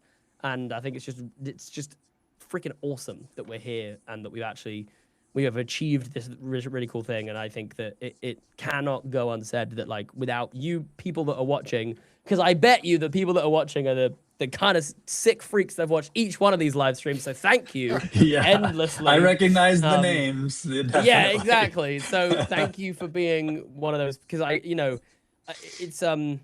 it's very like humbling to see those same names, you know, coming back again, and you know, because it's just proof that you like believe in the work and what we're doing here, and that's you know, that in itself is reason enough to like continue doing everything that we're doing, right? It's just like knowing that there's like 2 people out there that are like, hey, I'm gonna carry on, I'll be there for every live stream, I'll watch every video, or you know what I mean, like that alone means like truly so much. So a huge thank you to everyone watching, and a huge thank you to you two gentlemen for helping this thing come to fruition. My wife turned around to me the other day and she was like, "You're an author," and I was like, I sort of, I guess, like, yeah, cool. That's another thing I can add to my list. Dope. So, well, congratulations, my fellow authors. There's like Brandon Sanderson is like doing backflips right now. He's apoplectic with rage, hearing me call myself an author. But we'll take it. Yeah. No, just the entire team. So proud. And like, obviously, a lot of the live streams has been the 3 of us, and obviously we've had on incredible guests such as Connie Chung and C. Thomas, but there's such a plethora. And Jess Jewel. Yes, and Jess, yeah, like but there's such a plethora of people who have been working behind the scenes on this, editing all of the videos that you've been seeing, managing the scheduling, and putting videos out, and basically just doing all of the legwork that has made all of this possible. So much of the incredible artwork as well, so much of the editing of sound, and it's Yeah. truly, like it takes a village to make a game. Yeah. And And you know, for people who haven't done a campaign before, you can wing it. But for the most part, that's a really big mistake if you do that. And so when it comes to things like the backpack, the cards, the dice, everything, we need to know how we're going to make those things and where we're getting them from, where we're sourcing them from, how much they cost, like. And so even all of that stuff, you know, we have a team member who's been basically doing all of that. So Yep. it's just really, you know, yeah, it's awesome.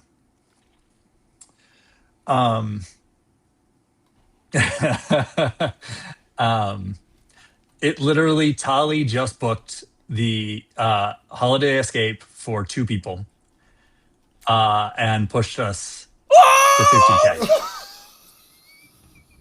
No fucking way! What? Tally, Are you serious? I am not kidding. What?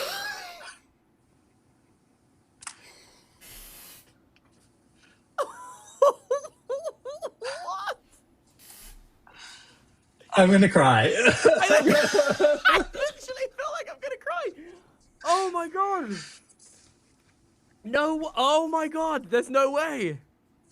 Dude, okay, I can say this now. I can actually say this now. This was like Chad was like, I believe in my soul that we could do it. We could do it. We could hit 50K. And I was like, there's no way, dude.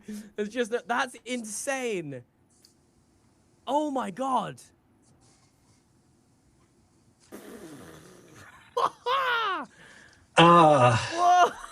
Whoa. Tally, thank you so much. Holy shit, Tally. Wow. Yeah, but now we have to cash in on all those promises that we made. Right. No, Let's load up Mouse Hunt now. Come on. It was longer than half an hour.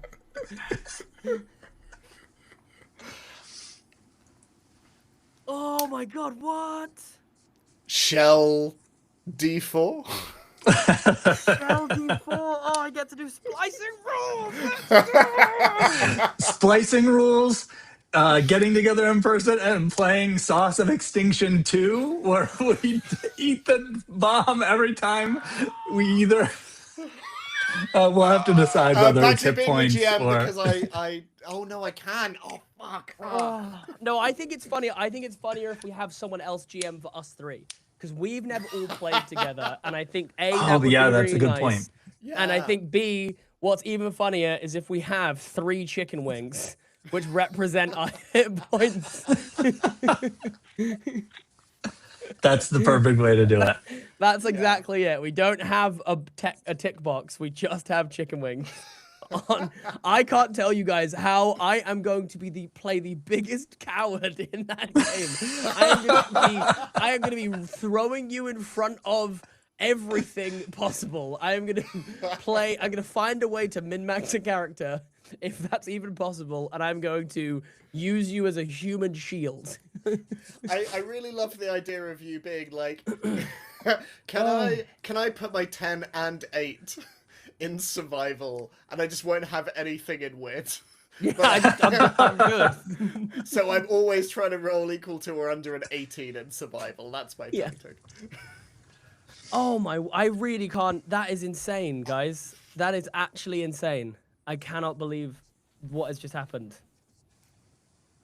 I literally can't believe what's just happened. That is Also, Woobs, we are going to base them again. No, we're not, because that was a sick decision, Ed, and you know it was. Oh my word! I'm actually in shock. Yeah, Like, no, I am genuinely in shock. That is crazy. Wow. 50,000. That's insane. I mean, we can announce the next stretch goal. I don't know. 3 hours left. Let's go. To be honest, I forget what it was because I haven't even been thinking about it. I gotta bring I don't up even know. Yeah. I've got the graphics ready to go. I've got everything ready to go. Let me look up what it is. Oh my gosh. Oh man, I'm so excited that we get to meet the person that was responsible for that moment. Yeah. Do you know what I mean? Like that's Yeah, so yeah. cool that we're gonna get to meet that person. Like, Tell do you know you what I mean? what. We're gonna get to meet them. That's dope. Let's try and have splicing ready. At least Yes. like a rough thing. Yeah. ready for Yeah, Absolutely. yeah. Absolutely. Yeah. Absolutely. Yeah. I think that is as means of thanks. well deserved. A well deserved thing. Wow, that's so. Oh, crazy. okay. So the next stretch goal at 75K is an online character generator and creator. Whoa, cool. Okay. Yeah. Okay. Hell yeah. Should we call back? We're only 25K away. Now everything seems possible. Wait, let me change. Generator at 52?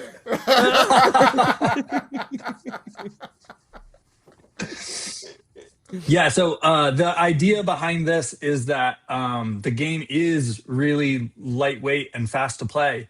Can we make it even more lightweight and fast to play? And so, and to be, I actually already have the prototype of this. So you click a button, it generates a character with random ability scores. So assigns the 12, 8, and 10. It generates random names. It assigns a random archetype. You're good. And then it also generates a physical description. So like pink mohawk, earring in your left ear, and a leather jacket. And then you're off to go. And no AI is used. I'll just say that right off the bat. No AI is used in the tool to do that generation. It's all just things that I've come up with in a database of traits and features and all that stuff. Yeah. So dope. Sorry, I'm just staring at the back of the page right now. Oh my gosh. I can't believe it. That's This actually is making me. I'm yeah. Wow. Sorry, Ed. You go. No, I was just gonna say it's a similar sensation to that first day. Yeah, this is my new favorite moment. Like, this is like what a thing. What a thing. To have hit that, like that is a truly crazy amount. And I was already in awe of a number of people, you know, like I think that is crazy because I think that like something that I remember someone said to me when I first started podcasting, and it was such a wonderful thing that they said, which was basically like, don't be discouraged if you only have like 100 people like on your podcast when you know that there's shows out there with 100,000, because imagine a scenario where like every single week you could walk outside of your house with a microphone and there'd just be 100 people just sat attentively listening to you. Like that's a crazy thing to imagine, right? Like that's like filling up your local town hall with people and just like talking at them for like an hour and they just happily sit there and listen the whole time. And I feel like that's the same. I'm like, 264 people are going to own this game. Yeah.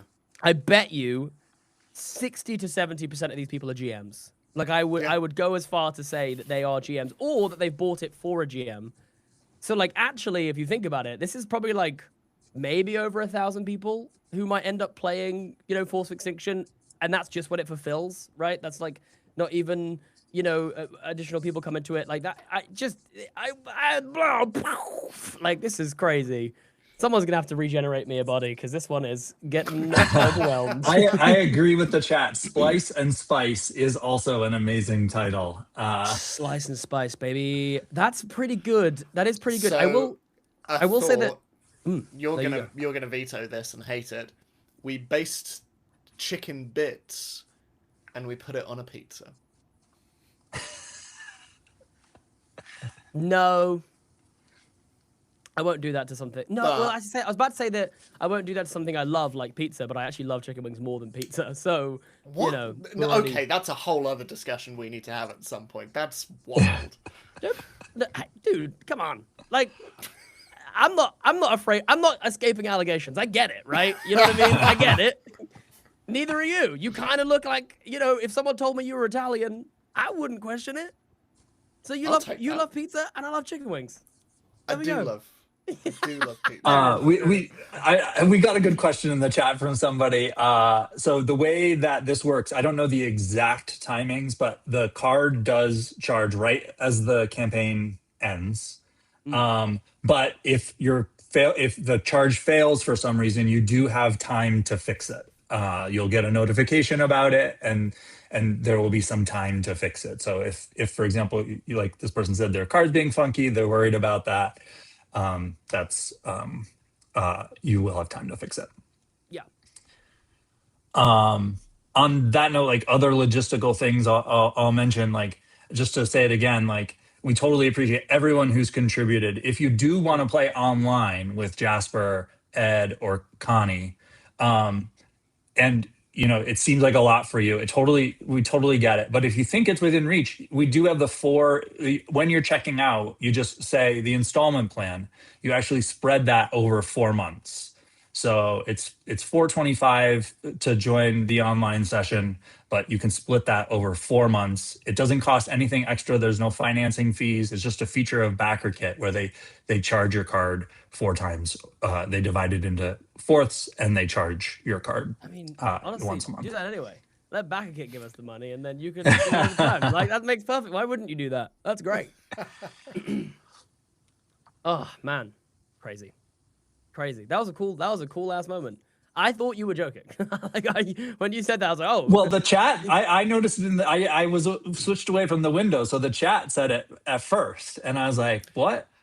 What? No, no, guys, that's not possible.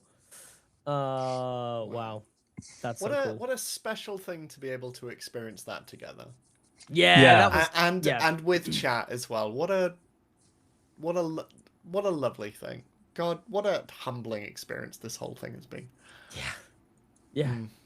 Now we just got to make a really good game. We've already made the game. We've already made the game. We've already made the game. Now we've got to print a really good game. Yes, we have to print. Damn, this is real.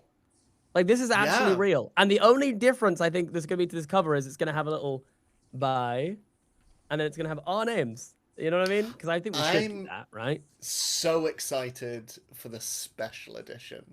That owl. Yeah. So cool. So cool. It's gonna look. I think it's gonna look really good, especially with that gold cover. That gold on the cover. Yeah. Dang. It's gonna be shiny. Absolutely feral. Like, I'm still noticing details that Kyle has put on there. Just amazing. He's a genius. He did that in like a couple days as well. Like, he's just so uniquely talented at being able to turn those things around. I'm just looking. I just cleared out a big chunk of my office today, which is very exciting. And I'm literally thinking, like, how many backpacks will I? I mean, actually, I'll take this moment to thank everyone who's pledged, because you have realized Jasper's dream of getting a tactical backpack. That's what all of this is really. Yeah, been I just for. needed a new bag. I was looking for one recently, and I'm glad that now I don't have to worry about that because I will have one. I should probably back the campaign and get one, right? Like, that's something I should probably do. Oh man. Let me see here. Well, we're over on. I actually extended the stream on Backerkit since we were still going, and it had turned off on the Backerkit page. So I just extended it, so we're back on the page now. But yeah. Wow, look at this. This is cool. Hey, £260 if you convert it for a tactical backpack. I might get myself one of these tactical backpacks. That's pretty cool. Pretty cool. That's pretty dope, guys. Pretty cool. Pretty cool. Might want to get myself one of those. Lots of pockets. Lots of buckets. buckets. Lots of buckets. Everyone's about to identify me at future conventions because I'm gonna have that backpack on. The guy wearing his own merch. Hey, look, if we went to the Critical Role live show and I saw someone wearing the Matt Mercer as Hosier t-shirt, like we saw it, and it had like 6 of Matt Mercer's face, and one of my first thoughts was like, I guarantee if that shirt was real, I'd wear it. Like for me, you know what I mean? If it was like me, I would 100% do that. There's actually there is a Connie Chung version of that t-shirt Not even that a little bit I recommend seeking it out. It's phenomenal. Yeah, I do have let me think. I have a Brennan on a t-shirt somewhere. Okay. I can't remember what the picture is. I think it might be. It was because Murph got a shirt with Brennan. No, yeah, Murph got a shirt with Brennan printed on it, GMing, and then I think Brennan got a picture of that picture on a shirt. So then I got a picture of that picture printed on a shirt, and I wore it to one of our D20 recordings, and I wanted to do the full Sam Riegel, but I chickened out. So I do have that shirt on underneath one of my button-ups for one of the recordings of Boros End, but I completely chickened out of undoing it and revealing it at the table. Because I was like, I don't know, I think when I got there, I was like, oh, this is like a big production. There's a lot of people. Like, I didn't have like Sam Riegel level of like, I own the company confidence. You know what I mean? Like, where I was like, I don't want to actually waste anyone's time because we go down a bit because I revealed a t-shirt and, you know, everyone's like 10 minutes later getting home. Like, I'll just tell him about it in the green room. It's fine. Would have been a good bit though. Yeah. Were they talk back sessions? Yeah, that's what I mean. I could have done it in there as well, but I was Still I was too scared, dude. So It's a big. I think I'm gonna post. I think I'm gonna post the next stretch goal and do an update. Yeah, that's a great idea. Might as well. Sure. So if I go quiet for a little bit, that's what I'm doing. I'm posting the next stretch goal and an update. So Sure. we've got time. We've got 3 hours. 3 hours. 3 hours. 3 hours for 25K. Easily done, apparently. Oh, How my many? goodness. I don't even know how many of the holiday tiers we've got left. We've only got 3 left. Only 3. Yeah. That's crazy. We wouldn't even have enough Well, to get us there. okay, yeah, Even if everyone was, you know. I mean, we do have a couple of spots extra if we really did. So if we sell out, I will also add a couple more spots. I love it. There's No, always Chad. No, a Chad, contingency. There's only 3 left. I'm joking. It's ending in 3 hours, so it would be over in 3 hours anyway, even if you wanted to. We're at 502% funded. That's crazy. wild. That's wild. I want to say as well, we beat the pants off of our backer tracker, which I'm very happy about. Oh, really? Yeah, because that's like the thing that like projects like how you know, how you're gonna get, like, you know, how it thinks you're gonna get on basically. And nailed it. Wow. I'm just looking through all of this and just like, it's such a testament to all of the incredible work that everyone's put in. Like, all of the graphics are so amazing, and I mean, that GM screen. God damn. And the cards. Oh my god, I'm so excited to get my hands on the monster cards. Yeah, so excited. The monster cards is definitely up there for me, where I'm like, it's gonna be awesome just because I think the possibilities for those monster cards as well, like on a, you know, once we kind of start making, you know, filling those monsters out, because like even the monsters themselves, like that's something again that we've kind of not like left, but because we decided we were going to do it through the cards rather than like taking up a bunch of pages in the book and making the book like extra chunky. You know, we haven't even really had a chance to like dig into the monsters in the way that we've like, you know, we've kind of like, we have traits and stuff like that we've got, you know, like lined up or whatever, but we don't have like, you know, we haven't like gone through and done like a big creative session just on the monsters. Big shout out to Amber, who's apparently watching. She's just sent me a message. She thinks she's being clever, and she sent me a little thing like, haha, hee hee, I'm watching. Well, you got called out, so... Yeah, I'm also going to call out my friend Ash as well, who said... Lurking. Yeah, it was just... hang on, let me find the exact quote, because they'll hate that. I don't like being perceived. I'm afraid of stream chats. Love you, Ash, but I'm calling you out anyway. Also, thank you everyone for tuning in. That means so much. Like, genuinely. It's pretty crazy. Wow. I wish that I could, I might frame, I honestly might frame this, our final like number, because yeah, it's just nuts. Okay, what should the title of this update be? Splicing. Holy forking shirt balls, something along those lines. The final countdown?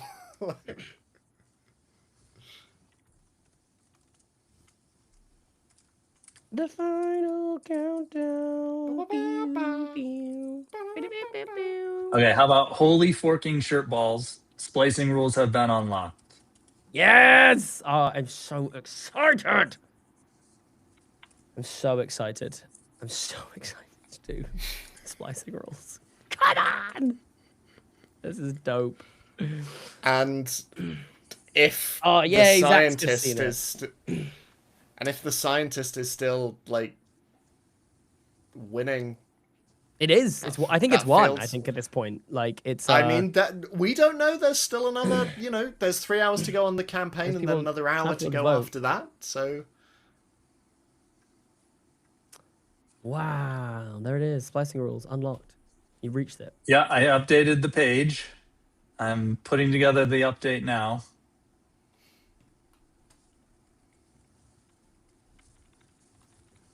So you'll never believe it. Literally, as you did that, because I'm listening to a bit of music in the background, the Avengers theme just started. Incredible. Absolutely incredible. Cool. I might go grab a drink if we're gonna stay on for a little bit. So I'll be 2 seconds. You know what? I'm gonna do the same. I'll be back in a bit as well. This seems may as well. This is in great. For the long haul. I'm typing and you two are leaving. So we're just going to sit here quietly for a few minutes. If you could type as Bio break for compellingly the as audience possible. as well. Just imagine that there's a trailer playing for Force of Extinction right now. Oh, I can do that. Oh yeah, you should do that. Cut to Yeah, a break. let's do that. Also, when we get back, we're going to talk about those fantastic trousers you've got on there. They're it. Yeah, wow.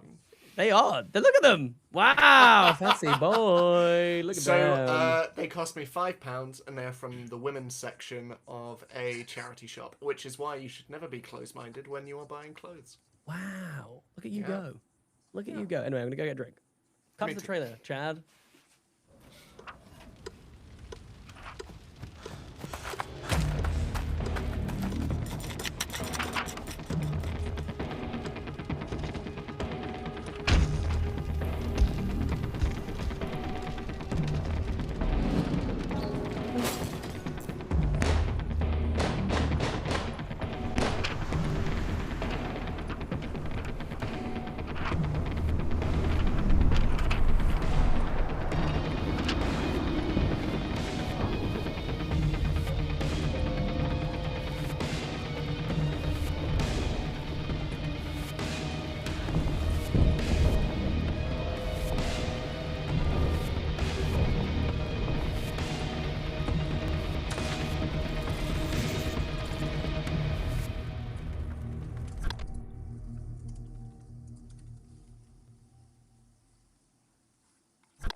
very ominous music. Welcome back. Thank you. Oh, Okay, that was a you good are all crack. incredible, and we just hit the 50k stretch goal, and splicing rules have been unlocked. We have 3 hours remaining in the campaign, and we can now announce our next stretch goal. At 75k, we will add an online character generator and editor. With this tool, you'll be able to quickly generate random characters, create your own, save them, and use it to track your survivor's progress in the harsh world of Force of Extinction. We've got spots left in online and in-person Force of Extinction sessions, and backing at any level goes a long way to help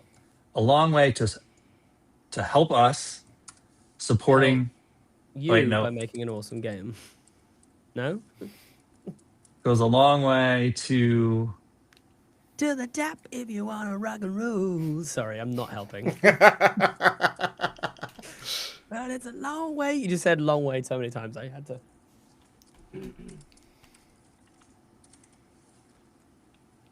a long way to helping us all unlock the goal. Also, a reminder that you can choose to split your payments across 4 months when you check out. Let's go! Let's go. Okay. Well, cheers. Cheers. We're doing it live. We're doing it live. Okay, I'm wanna- posting. I don't want to do a free ad for anyone, but if anyone's looking for a good non-alcoholic beer, by the way, this is actually amazing. This is like easily my favorite non-alcoholic beer that I've found. So, you know, just in case. Interesting. If you back the campaign, sponsor us too. Yeah, athletic beer, please.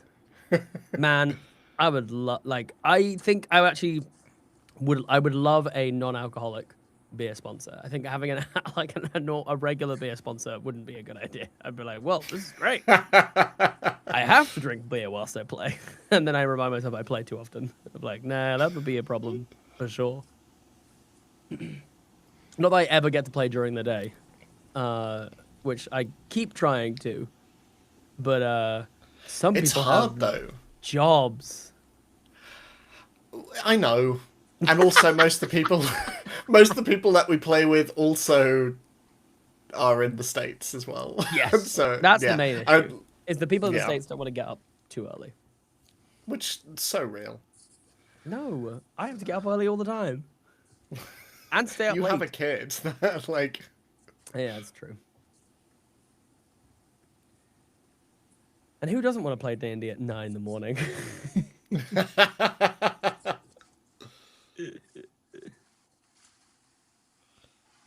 Good, it's a long way just to writing a the little top, isn't celebratory it? post.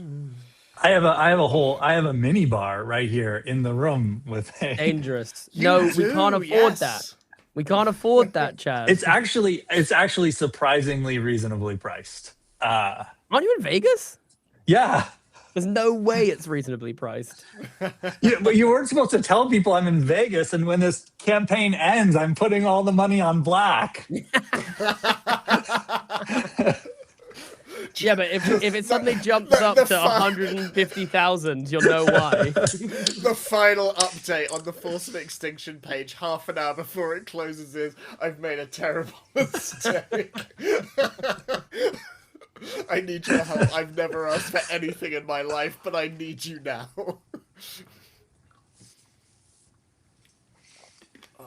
Uh, I know that name. Hi, Shelley. Shelley runs an incredible podcast that you should all check out, by the way. Phenomenal what's it called? interviews.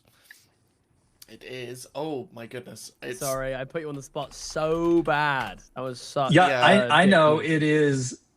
I've sorry. been on it as well. It is after the table. So sorry. It is. It's after the Thank you. I table. knew it was something to do with the table. Thank you. And actually, Shelley has invited us to be on the show to talk about Force of Extinction post-campaign. And so we have that to look forward to. I can't Hell yeah. recommend Shelley enough. Shelley is an incredible interviewer. Couldn't possibly. Shelley, we just hit the 50K stretch goal. So we're celebrating.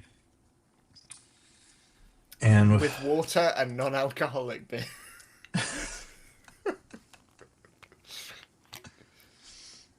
I'll be honest, it was the last beer I had in the fridge. Oh, okay. I just gone through all the alcoholic ones. This was the last one that was left. there was something else I wanted to do on Backerkit, and I just blanked. Community update. I did that. Graphic, the stretch goal graphic. I did that. Did that. Oh, extending. We're still on, so I got to extend the live stream again. Oh, okay. Hilarious. Oh, I've just realized I can actually jump in the chat here. Aha!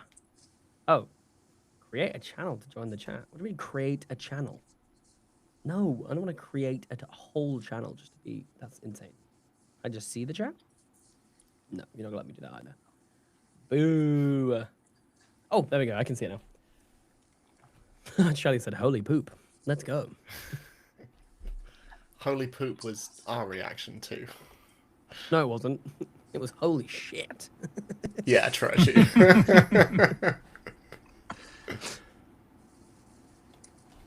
That was actually a thing that I remember we went backwards and forwards on quite a lot, Chad, when we were coming up with the copy for the page where it's about swearing. Yeah. Because we were like, it's a really like fine line trying to figure out who, like how much you can or should or like, but it's like very much in the vibe of the game, right? It's like, and it kind of felt like it was, you know, important to the point where it's like, you know, if you have a problem with swearing, I think there's a lot of other things you're gonna have a problem with in this game. You know what I mean? Like I feel like this is probably like a good litmus test for whether this game maybe isn't quite the right vibe for you. But yeah, that's Yeah, but at the same time, we don't want to just like have it like no alienate people and yeah, be or even smart. just you know you want your page to be accessible to everybody. Absolutely. I feel like We you struck a really good balance. Yeah. Yeah. Yeah. Like you've got swearing, but it's We put an out. asterisk in there. Yeah. And Backerkit, unless I missed something, is not very clear about what the rules are. You're just not supposed to have things that are inappropriate, is the word that it puts, or something like that. And so it's like, where is the inappropriate line?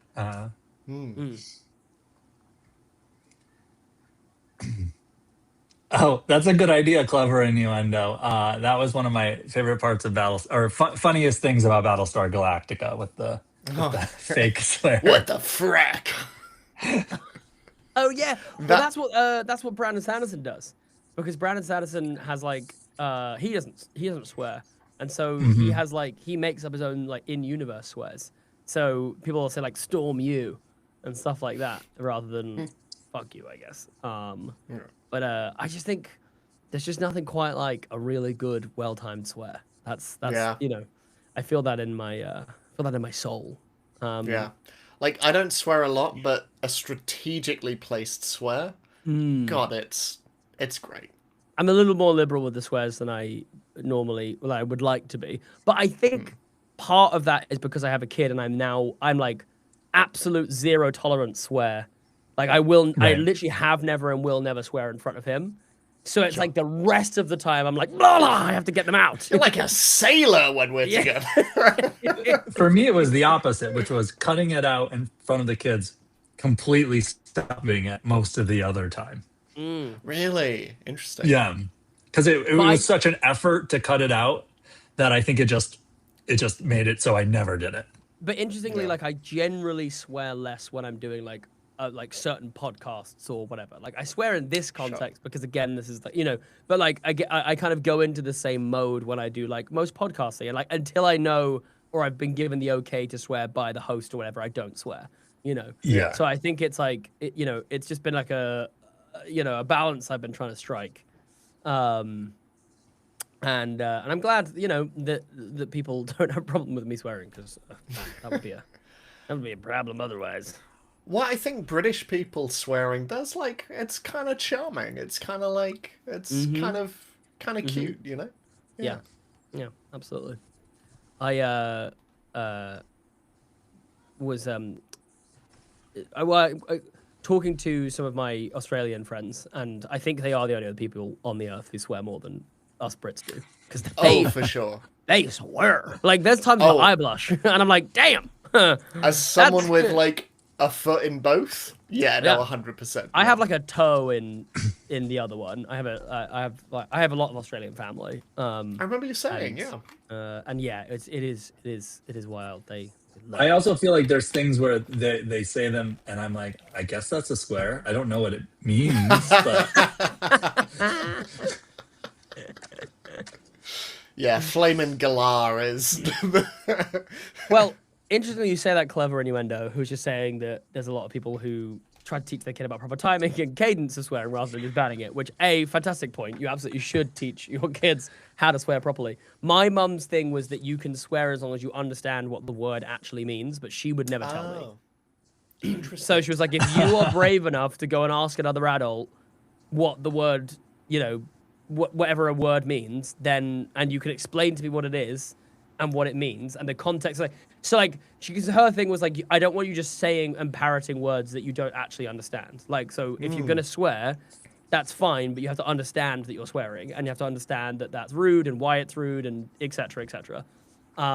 Which was great, like because that. as soon as I figured out what the F word was, I was like, let's go, blah, blah, blah, blah. But I think it's the same with anything with kids. Like the moment you ban something, it becomes like this like forbidden thing. Mythical it's like, thing. ooh, I'm gonna stick it out. Whereas the moment you kind of just normalize it, then they're like, like whatever. Like, Yeah. like Yeah. I remember growing up, like I would have like a little bit of like wine and like and like a tiny bit of alcohol. So then when I went to university and everyone was like losing their mind over alcohol, I was like, I mean, yeah, okay, yeah. Yeah, my it's- mum did that, and then I remember getting really hammered on cider when we had some family friends round. Yeah. And I slapped a piece of just burning hot pizza onto my forehead, yelled, "I'm the pizza man," and then fell off my chair. And it was at that point that my stepmom took me to bed. Did you learn anything from that? Yeah, or- yeah. I also threw up in my bedroom. So, Jesus. well, I think it was just because I hadn't really, I hadn't ever really drunk before, and we had some cider, and I was like to my mum, I was like, "Can I have some cider?" And she was like, "Yeah, you can have some." And then she I think went into the kitchen to cook, and I basically drank like a liter bottle of cider or something insane in like 20 minutes because I was 'cause like, it "This just tastes tastes like like- juice. Yeah, no, it's just apple juice. This can't be dangerous." And then it was terrible, like terrible. And like to this day, I can't drink cider. Like I genuinely find the taste of like just a straight up apple cider actively repulsive. Like I really, really, really can't drink apple cider. Like. Even to saying bring it it out loud. slightly back to Force of Extinction, Please there was a do. session that I ran to tie it back to like you never know what like. So it was a session I ran, and one of the women said, "I'm playing this old character, and I brew or I make like hooch in the basement." And actually they rolled, and they're like, I forget what it was. Provisions was really low. Well, one of the things was really low. Actually, and I think it was actually their power. And so the lights were flickering, and they needed to go down into the basement, and try to fix it. And when they got down there, she had already established that she distills stuff in the basement. And so I made it that like that somehow got corrupted, and was cutting the power and attacked them. It was like this fungus thing. That's dope. Nice. So would be don't so brew sad. in your post-apocalyptic basement is what Yeah, I'm, it would be so what the sad. lesson there is. Can I throw something out there to maybe we are $300 away from eclipsing our day one raise. So if we get like $301 more in the next 3 hours, then we would actually raise more money on the last day than we did on the first day, which would be insane. Wow. Like truly insane. So I'm just saying that would be cool. That and I could get this. I could get the sign back out. I'm so glad that Tally did me the favor of waiting longer than half an hour. Otherwise, I would have had to do a spoonful of the bomb on stream, and that would have sucked so bad. I was way too confident we wouldn't do that, and I'm pretty sure that they dropped that at like 41 minutes. Like it was. yeah. Wait, It hold on a was second. really- Oh, did you? Wait, what was the promise you made?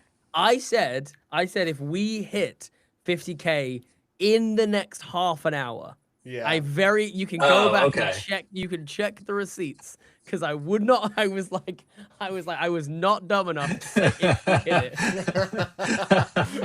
If we do it, full stop. If we do it full stop. No, I said in half an hour, and I'm pretty sure it was like, oh, we had a backer. Woo! Hey. I don't know who it is. Lavender just switched to the holiday escape. Oh wait, no. Switch. No. Sorry. Oh no. Lavender just added the monster deck. I think. Lavender just panicked. I was like, whoa. No. Lavender, thank you so much. Thank you, Lavender, Lavender. thank you so much. That's dope as hell. But yes, no, I think it was truly so close. It was really close to me having to just do a spoonful of the bomb hot sauce on this live chat right now, which would Wait. have ruined my life. No, don't look it up. Don't look it up. I'm looking it up because I need to verify because I don't trust you. But we did promise that full stop we would do it while. But Lavender is is attending the holiday escape. That's why I got confused. It Oh, showed up in the okay. stream. Lavender is attending the holiday Hell escape. yeah. Was actually the first person to book in. Wow. And so, thank you so much, Yeah, Lavender. thank you, Lavender. Well, in which case, Lavender, you're responsible for the first freak out because you Yeah. really pushed us. You really pushed us, like I think, pretty much like to the line of the Pretty of the, much. of the funding goal in the first place. So, wow, that is crazy. That is just crazy. Yeah, I have. Well, I think you're going to verified- really like the monster deck, Lavender. Yes. It's a really cool way to play and to pull out Yes, a random I have monster big and all that plans for stuff. this. I have big plans for this monster deck as well. Like I'm excited because I think that's like, it's just so perfect for like future, like additional monsters and stuff like that. And like I'm a real sucker for cards, and because cards are just a physical roll table. And if anyone has listened to me GM, I love a roll table. So I feel like that I'm just excited about the possibilities of that, and I wouldn't be surprised if something maybe not cards, but something similar happens with splicing. That's what I'm gonna say. I have some pretty strong thoughts about it. That is so surprising to me. Why? Why? I feel like you've said something that you don't believe there, Ed. I'll be honest. I'm calling your bluff because I don't think it's surprising to you at all. It's not at all. Net zero. I'm surprised that not at all. Not even a tiny bit surprised. I have verified now that tallies went through 25 past. So it was 45 minutes since I Okay. said it. So I was 15 minutes in the clear of not having to do the bomb hot sauce. But yeah, for sure, I'll 100% say I'll do the bomb hot sauce. I'll jump back on in 3 hours time, and I will do the bomb hot sauce if we hit 75K, because that would be crazy. That would actually be crazy. I don't even know how we would do that. Like that would be, I'd be like another like 50 people showing up and giving us, which So I guess what Jasper's saying is tell your friends, get them to tell their friends, because I want want to see me in Jasper pain to again. eat a spoonful. I think genuinely one of my favorite. I'm gonna retroactively change my answer. I think one of my favorite things to come out of this campaign is just you silently crouching down by the door and screaming white noise into nothingness. I'm still convinced that my tonsillitis played a part in that, because it was like, even now my throat doesn't feel the same. It's like I genuinely feel like it damaged the back of my throat, because that was the bit that was killing me. I was like, that was the bit that I couldn't bear. I Like, was like, genuinely, everything you- else was like, oh, it wasn't okay. What am I saying? It wasn't okay. It was all bad. You see it when we're talking about it afterwards, and you're like, "Yeah, I just had tonsillitis," and there's immediate concern Yeah, in you're my like, face. And wait, I'm like, dude, you shouldn't have done this. we shouldn't have done this." So, as the person who was not there Sure. and does not have this experience but saw it on camera, I am actually looking forward to it a little bit. No, Which, you're not. Chad, no, you're we're not. gonna have an incredible time. No, you're not. We're gonna have an amazing time. Chad, I promise you. Oh my god, don't do it. Like, But you it's so do you have we any already ideas? promised. We promised we would do it. Yeah, don't We're lose gonna any do hit it. points. Don't lose any hit points. But Oh, it that's is true. so if I funny don't lose 'cause any hit points. everyone I've Watch spoken me get to the- about watch it me is get to the- like, "Oh yeah, what- I can do it," and I'm like, "Cool, yeah, cool." Watch us get to the end of this thing. Ed and I are dying again. Chad hasn't lost a single hit point. We get to the end of the one shot, and me and Ed just pull out guns either side of Chad's character's head and just fire. That's the end of All Chadrick three. salad. Yeah. Time for chicken salad. Yeah, no, that's 100%. That's actually my promise. I'm just gonna promise you right now, Chad, that like, if you haven't lost a single hit point by the end of this session, my character is just gonna tackle yours and beat the shit out of them. That is 100% what's gonna happen. The funny thing is, because it will happen during combat, it'll just be 3 men flailing around a table, making increasingly bad decisions, and just losing more hit points. Having to eat The more worst part wings. is there's a possibility of regaining a hit point. I don't think I want to regain a hit point, because that opens up the possibility of No, another just kill me. wing. Just Do kill we, me. do we gain adrenaline wings?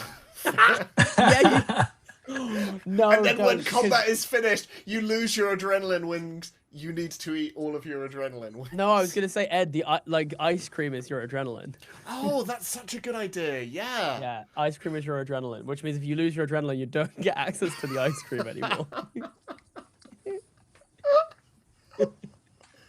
Oh my god!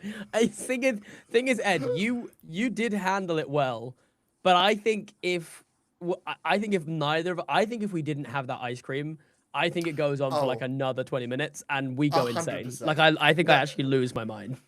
Like It's that when nothing we're both helps. just rubbing our lips with it. Go, Truly nothing helped. yeah, but no, Chad. Yeah, let's do it. You'll Let's have a do it. wonderful time. It's gonna be great. Yeah, let's do it. Do we need to be aware of this concept when we're in the back of game sessions too? Yes, clever innuendo. Yeah. I will be sending, for all of my online sessions, I'll be sending you the bomb hot sauce in the post, along with your book. And We I will be- want people to do these sessions, Jasper. Oh. And when Oh, you come to yeah. the castle, we'll unveil a cloche, and it's just chicken wings. It's just chicken steam. maybe this is the thing. Maybe people want this. Yeah. So Maybe they maybe can we ask. should. Yeah. There's definitely I'm thinking like the night before we do the retreat, the holiday escape. Maybe that's when we should do Source of Extinction. Yeah. Or spices, spice and Slice and spice? splice and spice. That is Well, I think maybe that's the subtitle. This is 0%. So we got Sauce of Extinction, and then Two. OSC Splice and and Spice. spice. Splice Nice. and spice, yeah. I mean, I already signed up for Jasper. So Oh, yeah. already committed. Let's go, clever innuendo. I love the commitment. I absolutely adore the commitment. It's like I'm already signed up, so I guess just like whatever you say, Just goes. just fine. That's how Yeah, this okay. transaction works, right? I am gonna have to dip shortly, because Instant hot sauce. in some hot sauce. I've got a bath of it. If we hit 75, no, I'm not going to promise that. But If we hit God, what an- 100,000, I will fill a bathtub up and I of will the bomb hot dunk sauce, myself. and Ed will get in it. Would that hurt? Oh, undoubtedly. You Think? saw what I don't happened when know. it touched our so I had it stuck under I my might put some on my fingernail. skin and see if it like. It like killed me for like 3 days. I remember I was just like I could feel it buzzing for Ooh. 3 days. It was Are they- yeah, because I couldn't get it out apart from going like that, and then it would just be. Well, Yeah. there were Awesome many again. times in the video where you like got dangerously close to your eyes, and I was like, "Please no, please do not." You're like wiping your eyes, and I'm like, "No, please." It was like the one thing I knew from watching Hot Ones is don't touch your eyes. Do So not every touch your time I eyes. was like, I need to use my wrists. I need to use every other part of my arm. I just can't do. I'm more convinced that I can do hot ones though afterwards, because I think that the reason that we died so hard is because we basted the sucker in it. We then put additional drops on it, and also there was no build up whatsoever. No build. Like I No think if build I'm at all. already in the trenches and then I eat that, I'm probably like, this is disgusting, but I'm not like rewriting my genome. You know what I mean? Which is what it felt like that did to me. We went in blind and we paid the price. So blind. So Chad, you're gonna go in blind too, and trust me, I promise you, you are gonna be like, this is a horrible. I gotta thing we're start doing. conditioning now. Yes, you absolutely do. Right, I'm Oh, going man. to dip, but for one, everyone who's been watching, thank you so much. To everyone who has backed this project, thank you so much. And to Chad and Jasper, just thank you for making all of this possible. Genuinely, I can't think of two better custodians for this game.